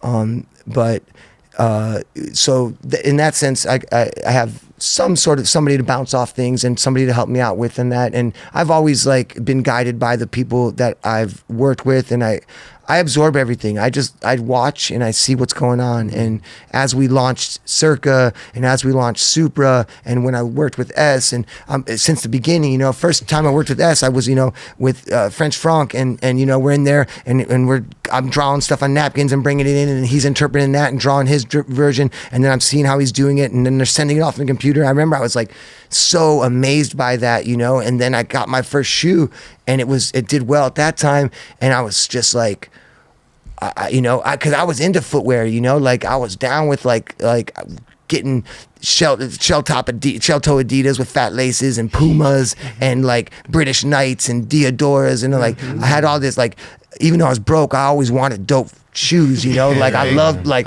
you know, sneakers. This sneaker culture didn't even exist. There was no such thing as it, but I love sneakers, you know, I always did. Same. And it was like, I may have talked about this on the last one too, but it was like, you know, when you don't have money and you put some new shoes on, something about it is like you start feeling good, you know, and you're like, you feel like you could conquer the world, you know, go get a job and make some money then, you know. I love designing footwear, and I love process. I love process with everything. I love understanding the process and learning about it and trying it even. Like I got really into silk screening for 4 years at one point. I was doing all silk screening. I love going to the factories in China and watching the shoes develop and seeing every step and looking, because every time I watch how something is produced, it leads to a new design concept in my head. How do you do this, and how can I utilize it and try to do it in a way that you normally wouldn't do it, you know, and take that. And so I the more I understand, even if I don't have to do every step of the way, then at least that's me putting the labels on. that's the Chinese Muska right here going at it. I got my own little spot, my little setup shop over here. No. How is when you lived out in the middle of nowhere now, how has that affected, or has it affected your creativity out there being by yourself, of like design and everything? I think that we're all like affected by our environment completely. Like, and I'm out there, I'm totally inspired by my environment in a complete new way. My design aesthetic is I've thought of so many new things, and I originally went there to make sculpture. That was my plan, was to go and build large-scale sculpture because I wanted land. And I work with concrete and steel and stone, cutting stone and shaping it, and all these different things. And so that was kind of my original plan. And I got sidetracked with growing food and all these other things that I learned. But they all inspired, like, I'm like atomic bomb of like ideas right now in my mind of sculpture, of design, and they're all connected, you know. Like, you could build this crazy cool sculpture, and then that could be a new logo or a graphic for a skateboard, or a design or a pattern for a shirt. And you know, the colors that change in the fields will, you know, make me want to wear tan at that time because it's fall and everything's turning tan and brown, and you want to wear that at that time. And in the middle of summer, it's like, you know, bright and light, and I want to wear white, and then like the green comes in spring, and then you like green. And so it's like these environments affect you. And in that sense, the natural environment is my biggest influence in Ohio. And I stopped buying clothing. I stopped buying anything. I don't buy anything anymore, and I just use what I have. And I have no need for anything else besides my equipment that I need and my products that I need to produce, and the equipment I need to produce that product, and photograph it, and all that kind of stuff. And so those are the only things I buy. And I was convinced I would never have to get anything new again. And then I come here to LA, and I get in Hollywood, and I'm like at dinner one night, and I'm looking around, I'm like, damn, I better step my gear up. I better go. I think I got to go shop and get me something nice, you know, because I felt like insecure because all the fashion people are wearing the cool stuff, and I'm like, I got my farm gear on, you know. I was convinced like, oh, I'm over that. I don't need to do that anymore, you know. I could wear whatever I want, and I'll still feel cool, you know. And then like I'm at the chateau, and you know, Danny Minnick's getting married, and everybody's all fancy, and I'm like, it was good. And I seen them the night before, and I felt that way. So then that next day, I'm like, I went to the store and went shopping real quick, got some new pants, and like, you know, I felt better about it, you know, like, but it's funny. It's really funny to me how your environment, affects it, you know, and it's like LA is makes you it's consumerism. It's all like day. You're just billboards everywhere you look, and it's all the fancy stuff. And then I did like that as a designer. My favorite thing to do in cities is to just walk around, usually at night, because you can see in the windows better with the lights on of all the clothing stores. And so I love to just walk around the city at night and just and just scan everything and just look in the windows. What colors are popping up in each window? What silhouettes are popping up? What are the design displays that they're doing to promote the product? Like I like to absorb all these things that are happening within the consumer market, and then go back and kind of take that data and process it, and then just don't try to replicate what I saw, but just I get an overall picture of what's happening, and then that can kind of like, it will influence me in some ways, but I try not to copy anything 100%, but like, try to make my ideas mixed in with what I saw somehow, and so put your spin on it. Yeah. You see the big picture too. Yep.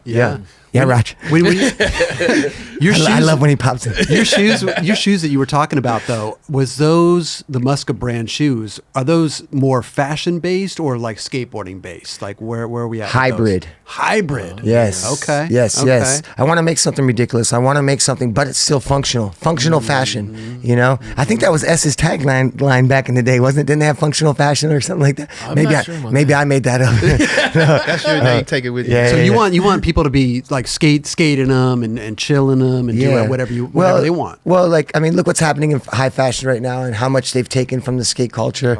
But I've equally taken from the high fashion culture too as well. So like, I think it would be interesting to try to approach it with both in mind too. And I don't want to talk too much because motherfuckers start biting before I get it out. But no. But luckily, shoes take longer to make. That's true. Yeah. And so, and initially, it's not going to be as crazy, like I said, because I have to make something that I know is going to sell first, and that will give me the financial confidence to do the out there idea that I have right now. Oh, so we're going even more out there. Yeah. So, I see it, the picture in my head, but I won't talk too much about it. But I'm excited. I'm excited because my sourcing and manufacturing confidence has gained right now, and I'm communicating. I tried to get everything done in America, but it was very hard and very expensive, and a lot of people, just the communication and the it's like weeks will go by and you don't hear nothing, and like I'm trying to get stuff done and I'm waiting and I'm trying to be loyal to different people that are working on my projects. I'm like, okay, this is my clothing manufacturer, I'm only going to use them. This is my board manufacturer, I'm only going to use them. But something I realized is, in business, you got to keep going, and everything is transactional. Everything, especially with manufacturing, like that's all a transaction. Here's my product, here's the money, you produce it, you give me the product, and what I do in my company becomes emotional, and there's an emotional attachment, and the marketing and whatever story I tell within that becomes something. But the manufacturing is transactional, and I used to not think that way. I thought I had some sort of like obligation of loyalty to these companies that were manufacturing my products, but they slowed me down heavily over these last couple of years, and I didn't want to go overseas, but now I'm straight going into China, and I'm producing stuff there, and I know that it's a bit of a taboo, and I know people look down on it, and for me, I would love to produce every single thing in America, but it's the way that China is set up, and the ability I can communicate with China easier than I can communicate with America, and that's baffling to me. Crazy. And like, so let's say like a program like Alibaba, where you have the access to all the manufacturing in the world, anything you could think of, not just skateboarding, not just clothing. Think of anything, you if you're able to build your tech packs, and you know exactly what you want, and you understand that product and what fabrics and what materials, if you can say every single thing it needs to be done, 99.9% chance is that's what you're gonna get. And so like I'm communicating, and it's like, you think of something, you send out the email, and boom, it's coming right back. And it's like, hey, yep, here it is. Here's the time, here's the cost, and here's the communication, and here's the delivery date and quality. And you could, see all these things, and you can get a sample fairly fast, and you could go into production. and that's where I'm at right now with a lot of things. And I still have a lot to learn. I'm by far no master at it, but I said I think I was, but compared to where I was 4 years ago, I'm now becoming a master at it and learning a lot. And I've never, like I said, never been a businessman. I've always been a skater. I've always been an endorser for companies, and but now I'm going at it. I see a challenge, and I love to, just like I was, with my old owners of the house, to prove to them I can grow that plant. Sure. I want to prove to the skate industry, like, look, I can do it on my own. Watch, like. Oh, you're gonna do it, bro. The longer I was with any company, the less I got paid. So longer, less, and like to the point where it stopped, and then there was no more money coming in. And so I said, you know what? Okay, if the skate industry doesn't want me, I'm gonna make my own industry, and I'm gonna do Muska Industries, and I'm gonna put it out there, and I'm gonna make product, and I'm gonna continue to do what I've always done for somebody else, but for myself this time. And if I can grow it past a certain level where I'm at right now, but that's the beauty thing. What I was talking about earlier, I don't know if we got sidetracked on it, but was, okay, let's say I do get, if it's 1,000 orders a day and I can't physically pack that myself without killing myself, I'll try to do it. Trust me. I'll go for it. But if I get to that point, then you outsource logistics. Right. And then if, the company's blown up, then as long as if you outsource logistics, you're good as long as your product's selling. Totally. If it's sitting there, then logistics can be bad because you're going to pay for a product to sit there every day. Yep, exactly. So my products have been up to date, moving fairly well, and honestly, I'm not looking to have private jets and Lamborghinis. I'm not about that anymore. I don't care. I just want to pay off my house. You don't want the Gucci car? No, maybe no. Unless they want to send it to me. You just want to make a living, right? I want to live comfortably. Yeah. I don't want to die broke, basically. You know what I'm saying? Like I don't want to be stressed out at the end of my life. Totally. And so not that it's coming anytime soon. I hope at least.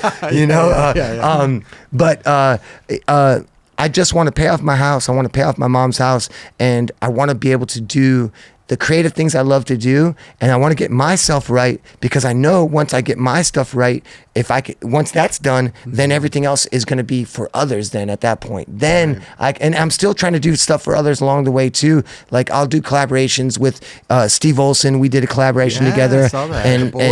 And so I give 50% of profits of every collaboration I do straight to Steve. Love that. And I'm building I'm doing a project right now with an artist, Persuade. He did the original Circa Ghetto Blaster logo with me. The t-shirt. I don't know if you remember the t-shirt, and it was on the shoes.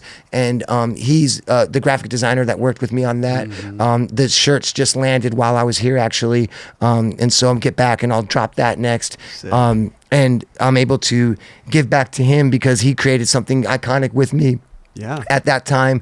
And he's done, Persuade is insane. He did like drawers, DC, Dub. He did like so many logos, and like the soul pattern on the DCs, like that pill pattern. Like he created so many things that like a lot of people don't know who he is in the skate. He's actually famous in the art world and in like street art and murals, and he does all kinds of galleries, shows. So, but he always felt like, hey man, like I did all this stuff in skateboarding, but nobody's ever kind of really talked about it. So I was like, that was another person that I'm working with right now to do. And I want to build this platform so, I could do a collaboration with Tom Penny and we could drop something cool. I could do something with Kareem. I could do something with, Little B and Sammy and like just all the homies, to have like this platform where like, because some skaters, they had their time and then it's done and that's it,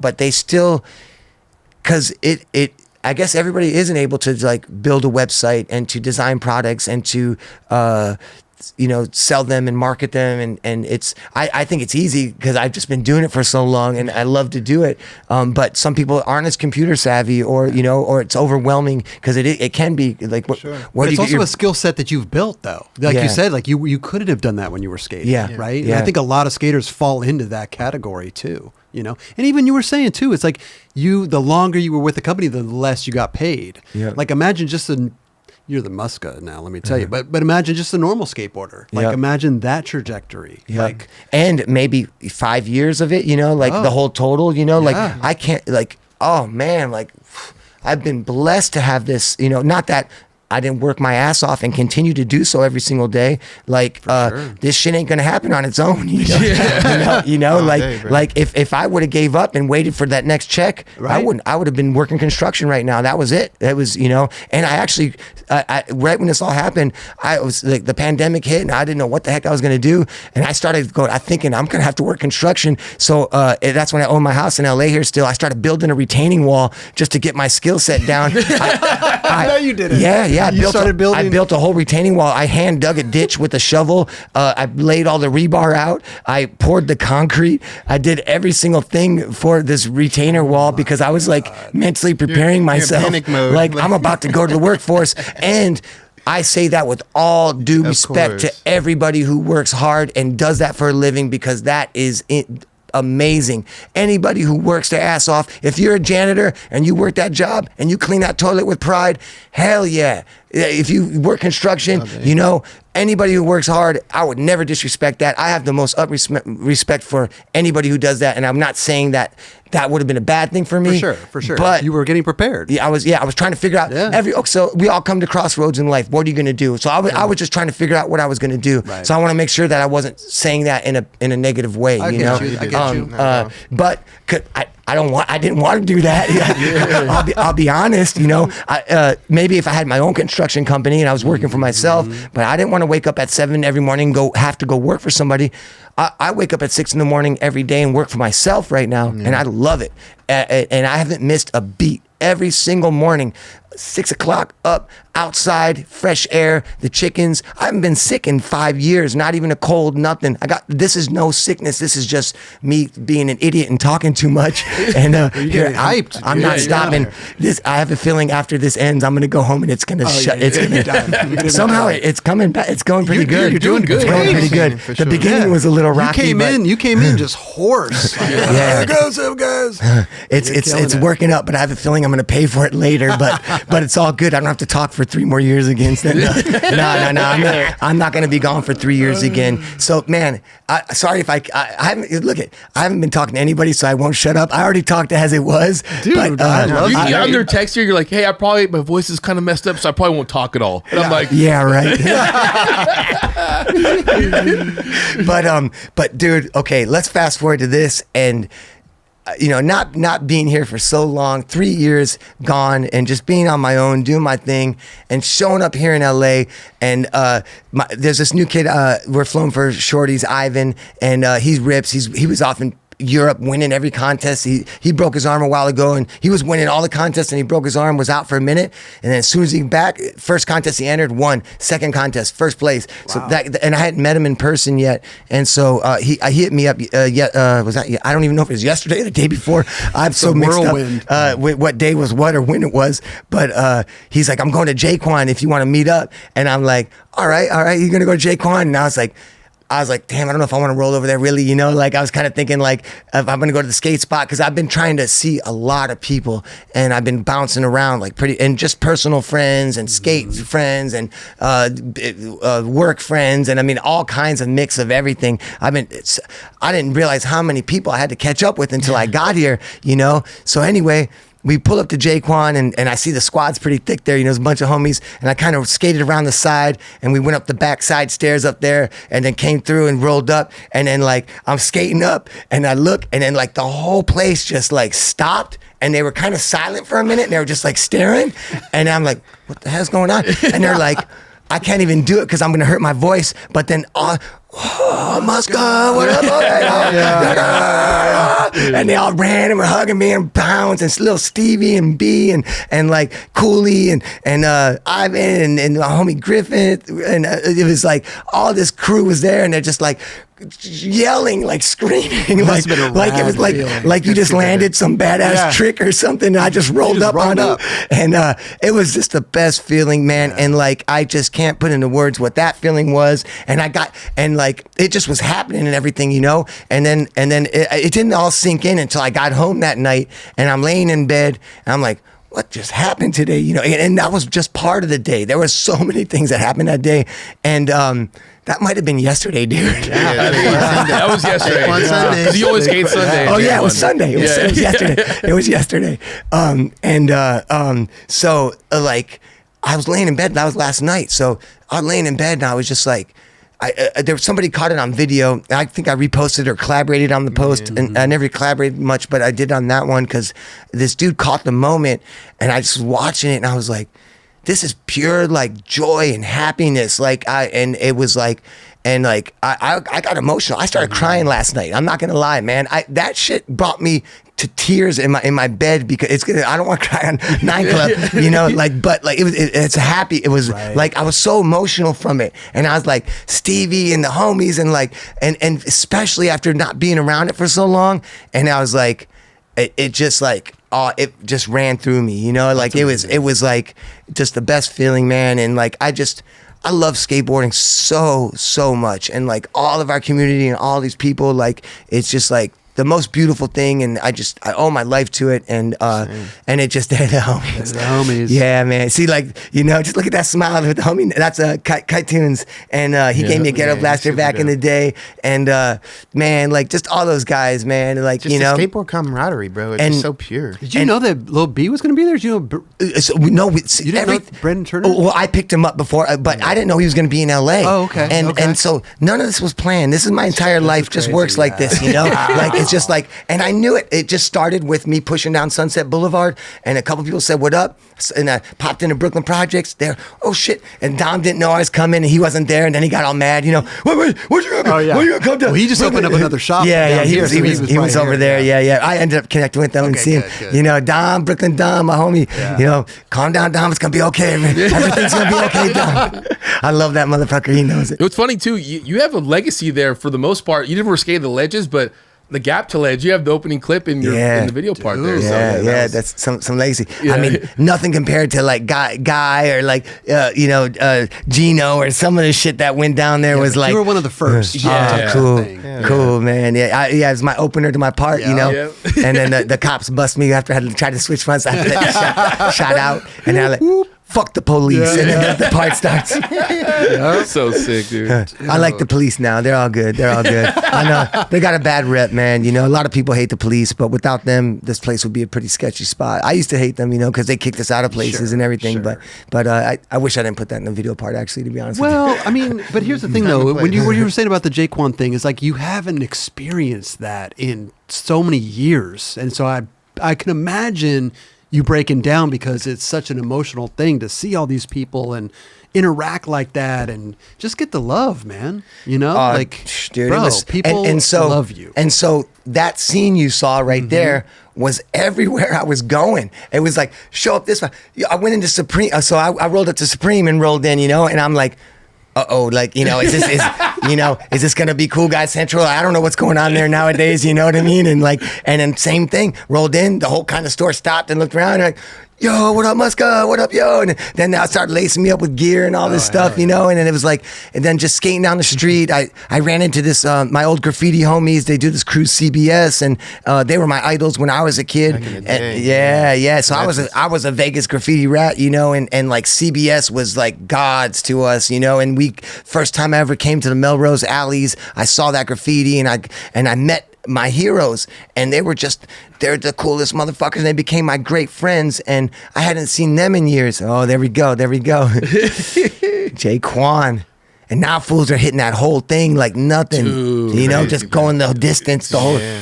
Oh, you know, I saw that one part where Little B did the tray flip nose manual on the other side. He tray flipped, up to nose manual. I was like, you tray flip nose manual that thing, man, that was crazy. Still killing it, dude. Man. Did you see the line he did yesterday? Yeah, so and like sick. He did it twice, and it only took him like he tried the nose blunt, messed up, came back, landed the next one, and it just busted. Switch nose blunt, land, 360 flip, nose slide, fakie, switch front side flip. I think nollie no slide fakie, then switch no slide to high block, and like we weren't even going there to skate. We were just going to go say hi to Ivan, and like he just rolled up and handled it. I'm like, damn, Brandon, and that's another, man. I could talk about him all day long too, and I'm so proud of Brandon, man. I'm so very proud of my brother, man. And like, he's like a son, you know, he's like a little son. And like, I was like, it was almost like I kind of talked with Paul a bit last night, and you know, it was like, I was young as hell. I was only like 18 or so when Shortys started blowing up, and we built that team and put all that together, and we were all partying, and I was partying, and I didn't realize the responsibility, you know, that came with that. And not just for my team guys, but my whole image and persona that I put out there. I didn't think about that it could have been a negative impact on kids. And like, that's something that, looking back on, I never want to change the past, but I do like to speak on it now. And I do think that, like, we, as we get older and we have this space in, you know, the opportunity to pass on knowledge and to pass on our experiences and to help guide the youth in a positive way. I think, you know, the youth is going to smoke weed and drink no matter what, and party and do what they're going to do. Some of them, not all of them, obviously, but some of them are going to do that no matter what you're going to tell them.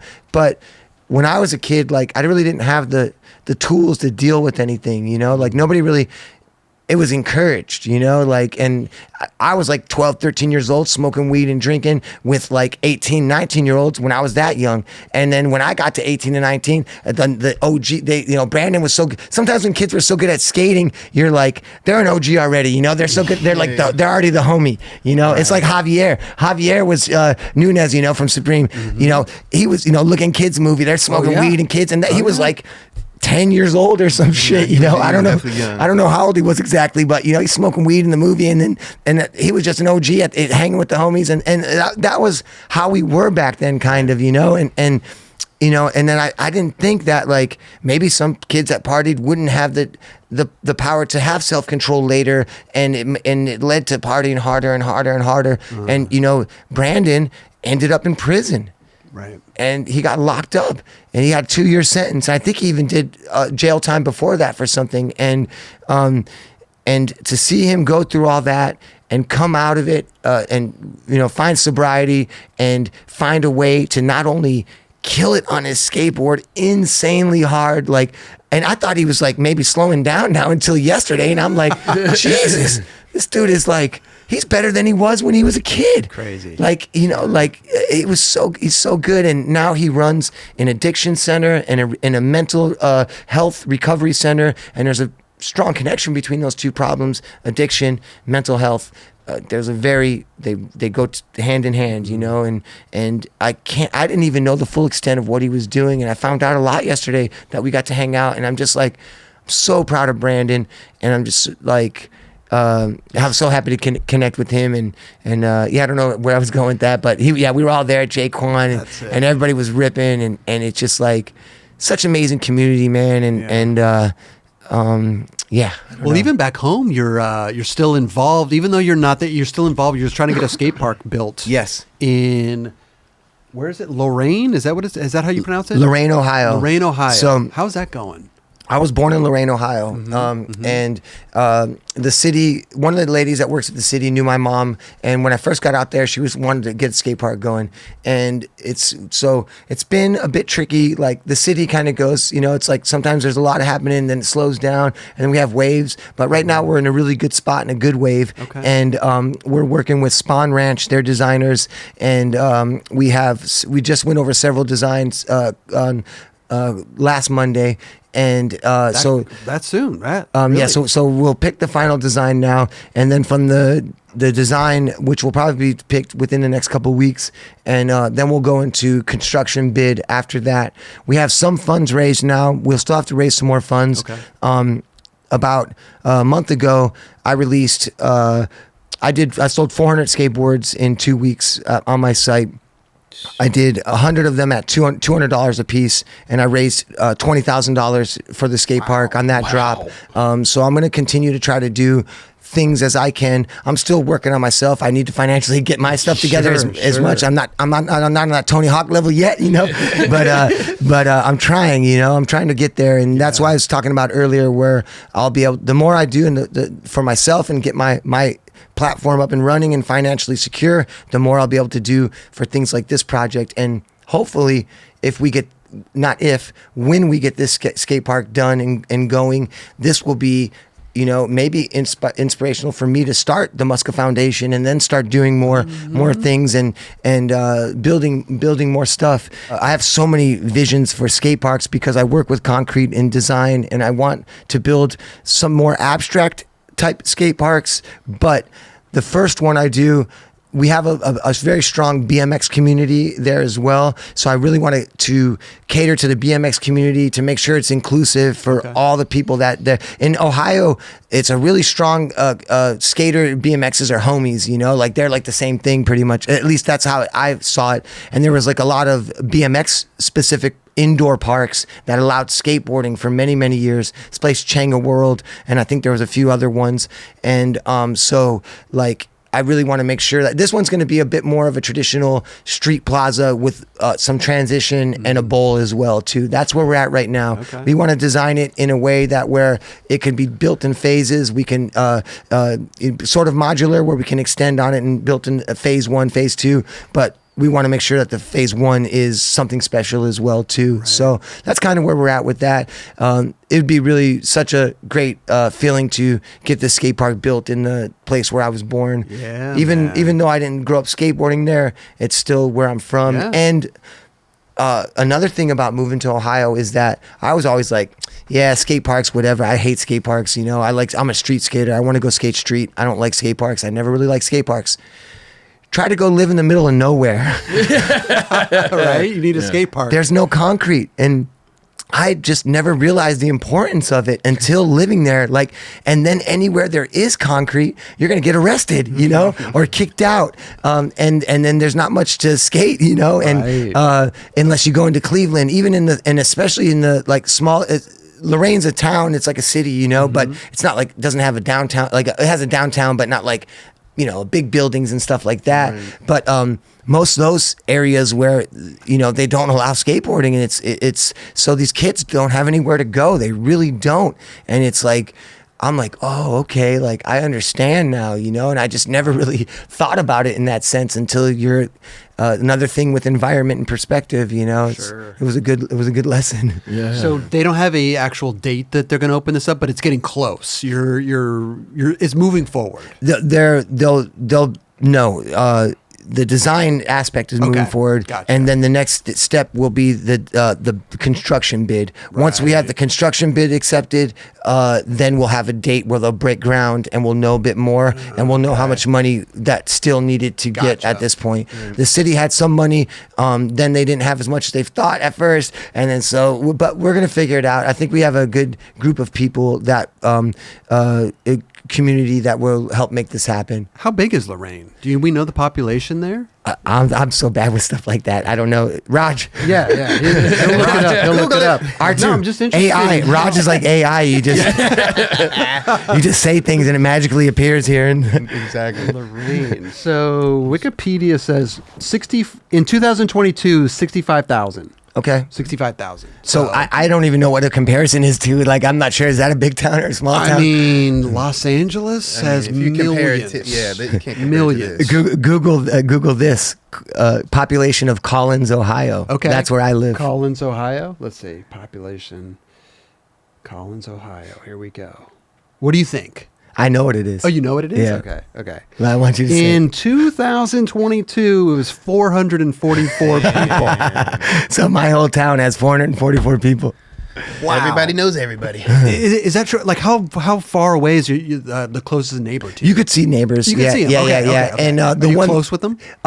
Yeah, a few of my neighbors. They're I do my own thing. I'm a bit of a hermit nowadays, But everybody's so nice out there and so cool and helpful and watch out for each other. I don't sell any of my produce or eggs or anything like that, but people do often around my neighborhood, and this is what they do. They just build a stand in the front yard, and they just put the fruit out there, or the vegetables, or the eggs, and there's a little box, and you just go and put your money in the box and collect your eggs. No way. It's all honor system. And I'm like, are you kidding me? I'm like, yo, if this shit was in LA, the whole stand would be gone in 5 minutes. Not just the money and the food. This ain't gonna work. The whole thing would be gone later.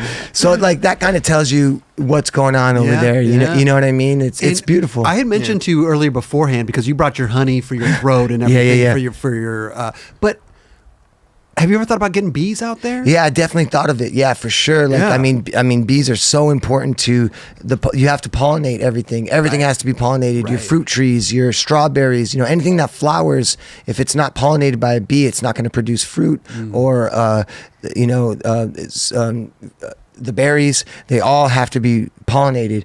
And so if you don't have, a lot of people hire bees. So you can hire bees to come out. They drive like truckloads of bees. They drop them off. Really? They pollinate fields, and then bees, they keep the queen bee in the hive, and then all the bees return to that hive. They put them back in and drive off and go to the next job. No idea there was rent-a-bees out there. And also, they drive all the bees south for winter. So all the places that have beehives in Ohio, at least this is what my neighbor has a beehive, and so luckily, they sell their honey to all kinds. I guess a bigger corporation, but then they bottle their own honey. I wish I had their honey. I know, but Stein honey, I believe it's called. They have a bee farm, and their parents actually were beekeepers for many years too. And I have tons of bees. There's millions of bees at my house. Like it's like scary almost. There's this one tree I have. It's called the linden tree. It's linden tea. Have you ever heard of linden tea? It's more European. I think they drink it in Europe a lot. But this tree only flowers for like 3 days out of the year. Oh, wow. And that's when you pick the flowers, and when you pick it, I've never seen so many bees in my life, but I've never been stung once. And there's billions of it's. This is from your neighbor. This is from your neighbors. I don't know. I don't know if they're my neighbors. I know they have the bees, but there's all kinds of bees. There's these like huge chunky ones, and there's little mini ones. There's like fake bees. There's like these flies that look like bees. Like there's all kinds of imposters out there. Yeah. There's all kinds of shit. Like crazy shit. And man, like that's like, I love it. It's like I feel so connected and connected to the earth, because it's just they all come out in different times, and it's different seasons. And the winter, there's no bugs. They're all disappeared, and they're all just sleeping in logs and under dirt and wherever they're going. And frogs, they disappear, and it's all frozen. And it's like, how does all this? Where do they go? Exactly. How do they all survive? It's just so baffling. And then it melts down, and then the first rain will come, and then all of a sudden you'll just hear billions of frogs. They all come out. And I love that we're so enthralled with this, but this is normal earth shit. You know what I mean? Yeah. That like everybody should know, but we don't, because we grew up in a concrete jungle. Yeah. I mean, not everybody, but definitely myself. It's very crazy. Disconnected. If I went out there, I would have to learn everything that you learned from scratch. I would have to learn how to, as all of us would. Yeah. We'd have to learn how to tend to the fields and stuff like that. Yeah. I love it. I'm almost jealous, dude. You know what I mean? I hear people moving away, like going to Nashville or going here, going there, and I'm like, I never would have thought in a million years I would have thought this, but I'm like, I get kind of jealous now. I'm like, oh, you're moving out? Okay. Like I want to go. I want to get out of here sometimes. It's been the popular thing for the past like 3 or 4 years, where people are, wanting to be, so to say, off grid. Yeah. And they're trying to go get chickens and, produce their own, fruit and vegetables. And I admire it. I think it's actually really dope. And I don't think I could do it just based on my lifestyle and what I have here as far as family and everything. But I'm definitely intrigued by it. I think it's super dope. I don't think you could have done it, right? You thought you couldn't have done it. Yeah, I didn't think. I don't know. I don't know how I did it, but I just did it, And it's definitely not for everybody, for sure. And I think once you get over that year to 2 year excitement of it, and it'll start to wear off, and you'll get kind of like, you feel isolated. You can, Do you feel like you're going to stay out there forever? I honestly have no clue right now. I believe I'll hold on to that property, as long as I'm financially able to. I will hold on to that place, I think, even if I ever decided to come back to California or move to Europe or something. I don't know. I've always thought about moving to Europe too. I have a strong connection in Germany. I really like it there, and I always thought about moving there. I like a lot of the art stuff that happens there, and I have a couple of artist friends that are out there. I always loved all of Europe, and just coasting around there and feel like getting lost in Eastern Europe and Austria and can't think right now. What's the place I'm thinking of? Oh my gosh. Never mind. Magical places, but in Czech, and I have a lot of roots from those places. Oh man, I hate when I try to think of something you can't think of it. You know, never mind. No, all good. But yeah, so but I don't know, Berlin? man. But Berlin for sure. That's one place where I go to in Germany. Yeah. You've been to Copenhagen too, right? Copenhagen's like pure heaven. You know, best. I was actually just with this girl from my friend Ian's wife. Oh my, I can't think of her name off the top of my head. I just actually met her this weekend at Minnick's thing. But she was from Copenhagen, and that place. I remember the first time I went there, I was like, "What is this utopia?" You know, this beautiful women on bikes everywhere I look, and it's like just daylight all night long. It's so sick. But they were like, no, 6 months out of the year, or it's pitch black and freezing, and it's like, that's why I think they only get 3 months maybe or something, and it's like real beautiful, and that's why like that's the time when we go for skateboarding usually. Yeah. But I heard it is pretty harsh That's a little discouraging. I mean, because it is so beautiful when we are there at those times when they're having the contest or whatever, but dude, it's so sick. Yeah, I love that place. I love riding bikes, and I never ride bikes. I'm riding bikes there. Yeah, I like bike culture, and I like it in Amsterdam too. Is similar to Copenhagen, how their bike culture, and I have a Dutch bike. That style, it kind of has like curved one. Mm-hmm. Those bikes are so smooth, and I ride that bike all around my property. Actually, that's the bike I use on my. It's a Dutch bike, but I love bikes. Yeah, It sounds like you're having a blast out there, man. Man. Besides the isolation and stuff, which I think could be kind of calming in a sense, but I think you feel a little isolated sometimes more than you'd like. No, not anymore. I mean, I dealt with it already. Okay, So at this point, like it's so all positive. good now. Like, okay, Right. so I'm going home tomorrow and I'm ready. You're ready. I'm ready. I did it. I came in hot. I hit up all the spots, and I'll be back though. Yeah, So this was like an icebreaker for me, because I convinced myself nobody can watch the property, nobody can feed Dig Doug, nobody can water the plants. I was scared to leave because I thought, all hell would break loose, and it may have. But I just said, I told my homie Devin, if it's not an emergency, just hold it down, do what you got to do. Like I need an escape right now. I needed it. I so needed it. Like, did you give Devin like a whole checklist of like kind of like written down on like what he had to do? And Dig Doug's foods all separated in baggies. I had eight days portions perfectly lined up. I love this. So I got the nuts, all the nuts, the carrots, the tomatoes, spinach. I got it all lined You got up. Dig Doug on a diet. He's right? ready. He knows what he's going to eat. If the food doesn't show up, he sits there on that thing and he's like, You've no way. he's like, Where's he Dad starts at? mad dogging the camera. He's like, come on, like bring me the shit. You know what I mean? Like we want the snacks right now.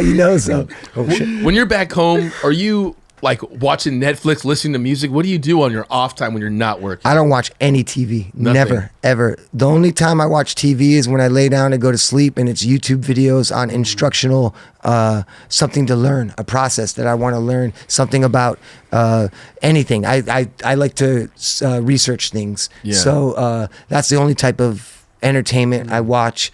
I listen to music, mainly soundscape, textural, just minimalist music, a lot of like meditation type style music, and hardcore techno. You had to throw that in You there. need a little oomph, right? When I'm feeling a little bit too relaxed and I need to get my energy going, I need to pack those boxes. Sometimes I throw some crazy ass techno on too. What about, are you making music at all? Not as much. Sometimes I do. Like if I have like some sort of project, I'm like a video project, and I want to score some music to it or something like that. Like I've been dabbling more so in music a little more recently, but nowhere near like I used to at one point.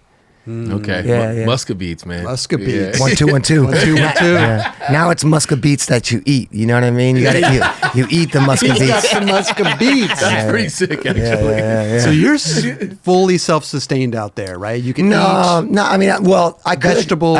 If all hell broke loose and everything shut down, yeah, I could. I Okay. could. But I still go to the grocery store. You don't get like you need don't have certain like things. you don't eat your chickens or nothing. No, right? I'm vegan, good. so Okay. You are. so I don't eat. They're just these chickens lucked out because they were all going to get slaughtered, you Wow. know. And How I many said like between 20 and 30 or somewhere like that right now. So I don't eat the chickens, but I have eggs, and I give them to I don't eat the eggs either, even, but I give them. That's a lot of eggs, probably. Yeah. Oh man, sometimes they stock up too much. I have to dig a hole and bury them because they overflow. Sometimes, like if I don't have anybody to give them to, or if I don't, sometimes I'll lag on the eggs, and if you don't check them, if you don't remove them every 3 days, then they'll start to develop, and then you can't eat. That'll be like Why don't you just put the card out in front? Leave a little tip jar. I'm gonna do it. I'm gonna do it at some point. I got it. But I also have like a weird fear that like with food that like I'm gonna do something wrong and it's like gonna get somebody sick or something, or like I'm like just weird about that because I have a lack of knowledge of the whole thing.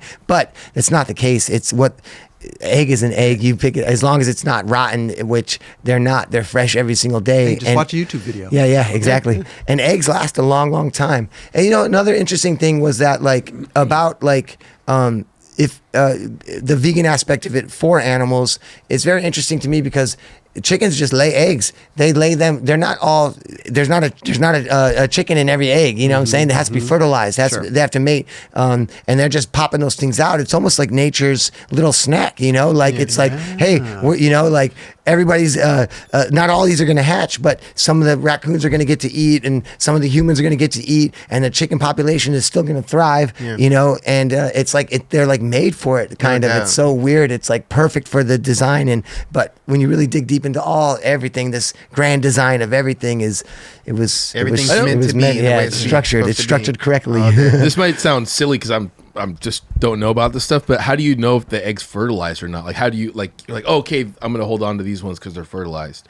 You never really. I don't know how to tell, but you just kind of. You just let the hens hatch them, and if they hatch, they hatch. If 21 days, and so if it doesn't hatch in 21 days, the egg's not fertile. Okay. But chickens go this thing called broody, and they go into like a trance. They want to hatch the eggs, and they're like. They change. It's some weird shit. They change it to like the whole new thing, and they go into like this like a trance fully. And then if you collect the eggs, they get all mad. Or if you take them away and make them eat, they run back to the egg and just sit on it. And so they'll sit there for 21 days. Sometimes they won't eat for 21 days, and they'll just sit there. And then they hatch the eggs, and then they go into mother hen mode. Wow. Wow. They know for those particular eggs. All right, I'm keeping my eye on these and stay there. Maybe they have the sense. Well, they know. Right. I heard. I read because I read stuff about chickens here and there, just trying to figure out what make sure I'm doing things right and everything. And I heard that even they can choose, even when the rooster mounts them, they can choose whether or not they allow the egg to be fertilized. If they think that's a weak rooster, like they're like, oh, this is the. Wow. I want that rooster, not this one. Like he can jump on, but I'm not going to let him fertilize the egg. Like I read something about. It could be wrong, but I read something about that somewhere. I don't want to sound crazy for the chicken expert. Chad's gonna get chicken experts in the comments.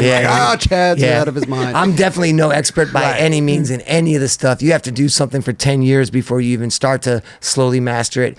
But I can say I learned a heck of a lot in a small amount of time, and I'm very confident with what I am doing there, and it works. Right. Yeah. Right. Yeah. I've downsized a little bit over this last. I broke my leg, and that slowed things down really bad. And then since then, I became hyper focused on business, and I had to like really slow down on a lot of stuff. Yeah. But I have the skill set now, and once I get the business running, and that in just the same as I worked on the land and got that going, and I understood the flow, and it became easy. The first year, I was like I was overwhelmed. I really was. I was running around just like a chicken with my head chopped off, no pun intended. And it was just like so much to learn that I was like, it was hard. It was really hard. And but I got that down, and it's not as hard once you get it down. It's time consuming. Everything's time consuming, but it doesn't stress me out anymore. Yeah. And I let go a lot too, because they had like flower beds everywhere, and you have to like weed all those, and it was like so much work. And so I'm like, it didn't have to be as pretty as they once did, but I maintain it in a nice way, but not as like they had a flower business too. So they were florists, and it was all part of their business to have that beautiful setup, which sold me on the place. I was like, look at all these flowers and all this beautiful stuff. And I was like, oh, it doesn't just automatically stay like that. You got to tend to them. Yeah. So you picked and chose what you kind of wanted to upkeep and keep around, right? Yep. How many acres did you say again? 16. So it's not too much, like some people got, hundreds and thousands and stuff, but in that case, you don't maintain all of it. You just And then even on a lot of the land, like there's pastures where they had sheep and cows before and goats. So it's all set up where I can have that. And at first I was mowing all of that too and doing everything. I And remember seeing a picture of you mowing this huge field.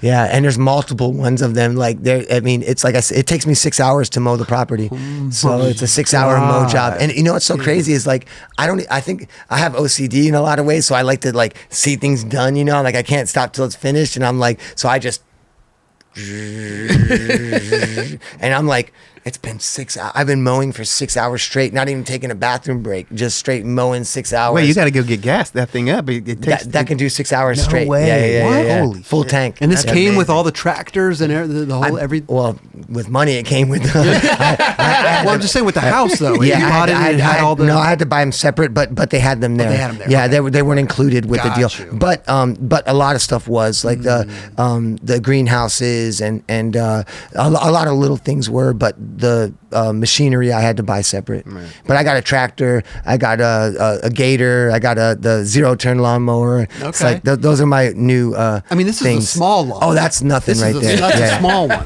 Oh, that's before I even grew grass on that part Oh, wow. too. Yeah, so like and Look how beautiful it looks out there, man. Just the nice blue sky. and so right there was a greenhouse right there that was a huge one, and that I got that's where their flower business was, and I took that whole greenhouse down because I didn't need 3 greenhouses, and it blocked my view looking back throughout my property. And yeah, man, and what you guys see whenever I post stuff, you mean this, this the smallest part of what I do every single day Right. is only shared. Sometimes I share more, but yeah, for the most part, it's just just really, and that's a gator. I love that little thing. I'm always driving that thing around. What were you doing right there? There was a bunch of old like stones where the old greenhouse was, and so they were all in the mud and stacked up, and so I was just getting rid of the stones, and then that all as grass. That's all grass now actually. So that was all covered by plastic and tarp, and so and some of those stones were all on top of the tarp too. So I just clean it up and get rid of stuff and put the I got OCD. I organize everything. All the rocks with the rocks, all the wood with the wood. Like just keep everything organized neatly. You just find something every day to do. Oh, today I'm going to do this. Today I'm going to do this. Yep. This needs to be done. And I'm tend to that. And on the days where you say I'm just going to chill, the place finds something for you to do. sure. Every time. Right. Every time. It's Forgot like that on the list. Damn it. Like, I mean, I don't know. I had this. I don't think that was a story. A lot of the things I posted were on stories, but I mean, like half my greenhouse blew off in this, and so I don't even look on my phone sometimes when I'm working, or I don't watch the news or anything like that. So there was a crazy windy day, and like all of a sudden I'd look, and half my greenhouse plastic blew up, and it's like 100-foot long piece of plastic, like blowing in the wind, and it's like whipping, and I'm like, I could have just left it, and but for whatever reason you see this, and I just reacted, and so I climb on top of the greenhouse, and it's like this 2x6 that goes across the whole thing, and I'm like balancing on the 2x6 by myself, trying to like razor blade this piece of plastic, and I have to like go down. It was only like 50 feet of the part ripped, so then I had to climb and razor the rest 50 feet, and I'm razoring it on this 2x6 up like 15 feet in the air, and then this thing is like going like this, and then and whipping back at me, like trying to whip me off the greenhouse, and like, so that day too was a day where I was like, oh, it's so windy and nasty, I'm just gonna chill today and relax, finally. And it's like, no, you're not. We got other plans for you, buddy. There's no relaxing over here, So I love it, man. I feel like you're just in your zone and doing your thing. And I mean, all these like art projects and the boards and the shoes and the new shoes that are going to be coming out. I'm excited, man. Thank you. I love, and personally, I love following your journey. Thank you. I love following your journey. I love that you're posting everything, probably not everything, but you're posting majority of the stuff that you're doing out there.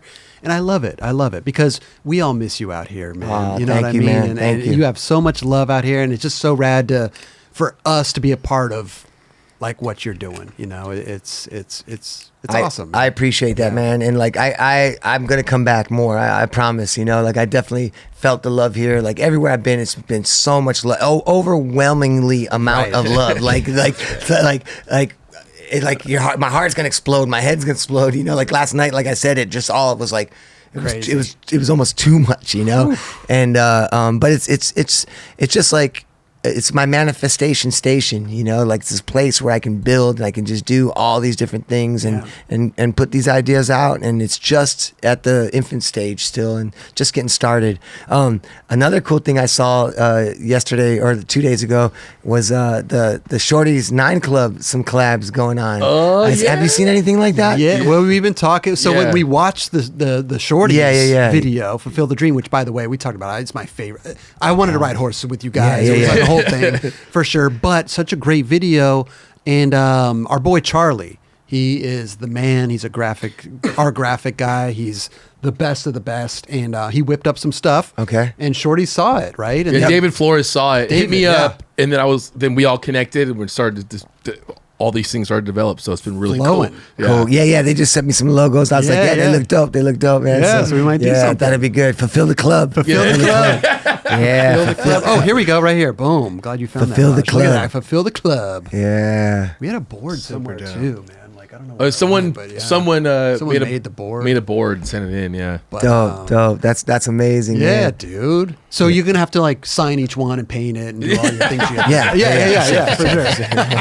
Whatever it takes. Dude, Muska, like I know your voice is like probably killing you right now, but thank you so much for coming by and hanging out with us. Yeah. We're not done though. Right before we leave, do you have any room in your bag? Can we give you some 9 Club stuff to take back with you, dude? To be honest with you, I don't have no room right now because I had so much stuff. You could fit in a sock. We have a couple things. We can ship it to you. Okay. Yeah, we can ship it to you. Okay. If you could ship it, that'd be ideal. we'll Because ship it to you. literally, I spent the last hour before I came here trying to finagle the stuff that I do have. Like I ended up with more stuff. I have to like throw some stuff away, even like just some random just wife beaters and stuff. Okay, well, don't throw our stuff away. We'll ship it to you. Kelly, we do the honors. Will you grab him? What size hoodie or t-shirt are you? 2XL or XL? Okay, XL. we got you. Do we have double XL? I think we got double. Yeah, we got 2X.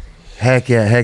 Thank you. Yeah, we'll give it to you now, and then we'll put it in a box and ship it out to you. Okay. You got all that Supreme stuff. You got to. They've been hooking me up. I've been trying to minimize too. I've been trying to lessen my stuff, but once again, hey, once I got here, I had to have some new hot 9 Club gear to rock. You already know. Yeah. But yeah, we're so stoked for you, dude. Thank you, man. And when you come back, you got to come back again and hang out with us again. Yeah. Kick it, Yeah, I appreciate you guys making time and sorry for my voice. That was a little. We kind of pulled it off. I think it worked. Hopefully they understand me. It's not you're killing it, man. Oh, here. Thank you, Kelly. Thank you. Hold on. Nice. We got socks. Chad. Yeah, we got a Yeti. Nice thing for you here. Keep hydrated out there on the farm. Yeah, you know what I'm saying? Fill it with honey. Fill it with honey. Oh, there you go. Yeah. 9 Club hat. Keep the sun out of your eyes. Some socks. There you go. Look at there. Some 9 Club socks. And of course, we got the hoodie for you because I know it gets cold out there. Oh shit! And we got a happy birthday balloon for you. Oh shit! There you go. Yeah. Happy birthday to Chad Muska. And we got some cupcakes right here. I don't know. Are these vegan? I don't care. Huh? Yeah. No, and a birthday gift for you. Come on, guys. And a birthday gift. What's going on? Move this. Let's see. Let's put that over. Yeah. What's going on somewhere? Put it somewhere. Yeah, we're hold up. You got to. Oh man, dude, Chad, we got a birthday. Are you kidding we got a me? card for you, guys. You didn't have to do this, man. Yeah, dude, oh man, birthday, bro. This is my only present I got on my birthday. Really? Yeah. Well, we're gonna ship it out to you for sure. You got a little card here. It's your birthday. Let's get this party started, son. That's right. That's right. Oh man, thank you so much, guys. Thank you, man. I like that you read the card first and then gonna open the present. Yeah. That's the proper way to do how things. You're supposed to do things. I know, but I get excited, Dubs. I just go for because at your age, you'll probably be in bed at 9 o'clock. You got that right, motherfuckers. I'm going at 8 o'clock. Is it 8 o'clock yet? I'm tired. It's about 6 o'clock. Okay, perfect. You got a little time, and here you go. Cool. This is you open. Oh open shit! that. All right, that's for you. Here we go. That's for you. What we got going on here? Well, you used to have the old boom box back in the day. Oh shit! This is the new school. So we wanted to upgrade it. Look at this. With the Skull Candy barrel. What the heck is this? Boom box. Watch out. Watch out. The Bluetooth and all that stuff. Look at that. There you go. Take my money, sponsors. Take my money. Yeah. 9 Club. Skull Candy. Skull Candy, you better be paying some bills over here. Come on, guys. Let's do this. We don't want just free gear. We want advertisement dollars. There you go. Don't be cheap. Don't be cheap. We know you got it. Come on. Don't trip.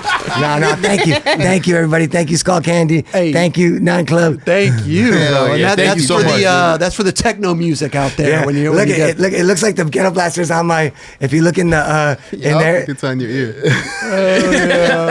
it's an orange screen. You could put something else. There put you the go. sky in There there. you go. But we'll ship that out to you. Oh, We'll- damn. for sure. This one would have been a little bit harder on the airplane. Yeah. We don't expect that. I could pay for it too. I'll give you my UPS account. No, if you no, bro. Dude, we got. First of all, let me put this down on the thing. Dang. It's my birthday. Thank you. It's your birthday. And you would already know. I'm gonna eat all these cupcakes. What's going on What's going on here? Well, we got. The I'm gonna little take a bite of cupcakes. one Go just ahead, because. Take a bite. Where are these from? What do you want? Susie cakes. Oh, those are good. I heard of that one. Yeah, They probably are. man. Grab whatever you want. I'll go for a chocolate. Grab I'm gonna chocolate? Go, Okay. Yeah, let me go for one chocolate. I'm gonna go. Here we go. Dubs, go ahead. It's my birthday. You got a candle? I got a- No, it's no. We didn't have a I'll do a vanilla. vanilla. Yeah, I think that's. I don't know. eat sweets that That's often a, anymore. But oh shit. Red velvet. Kelly, you want to grab one or Yeah, you sure. good? Actually, you know what? I'm gonna do the pink. Red velvet. No. Dude, eating cupcakes with Chad Muska Let's on his go. birthday. Look. What?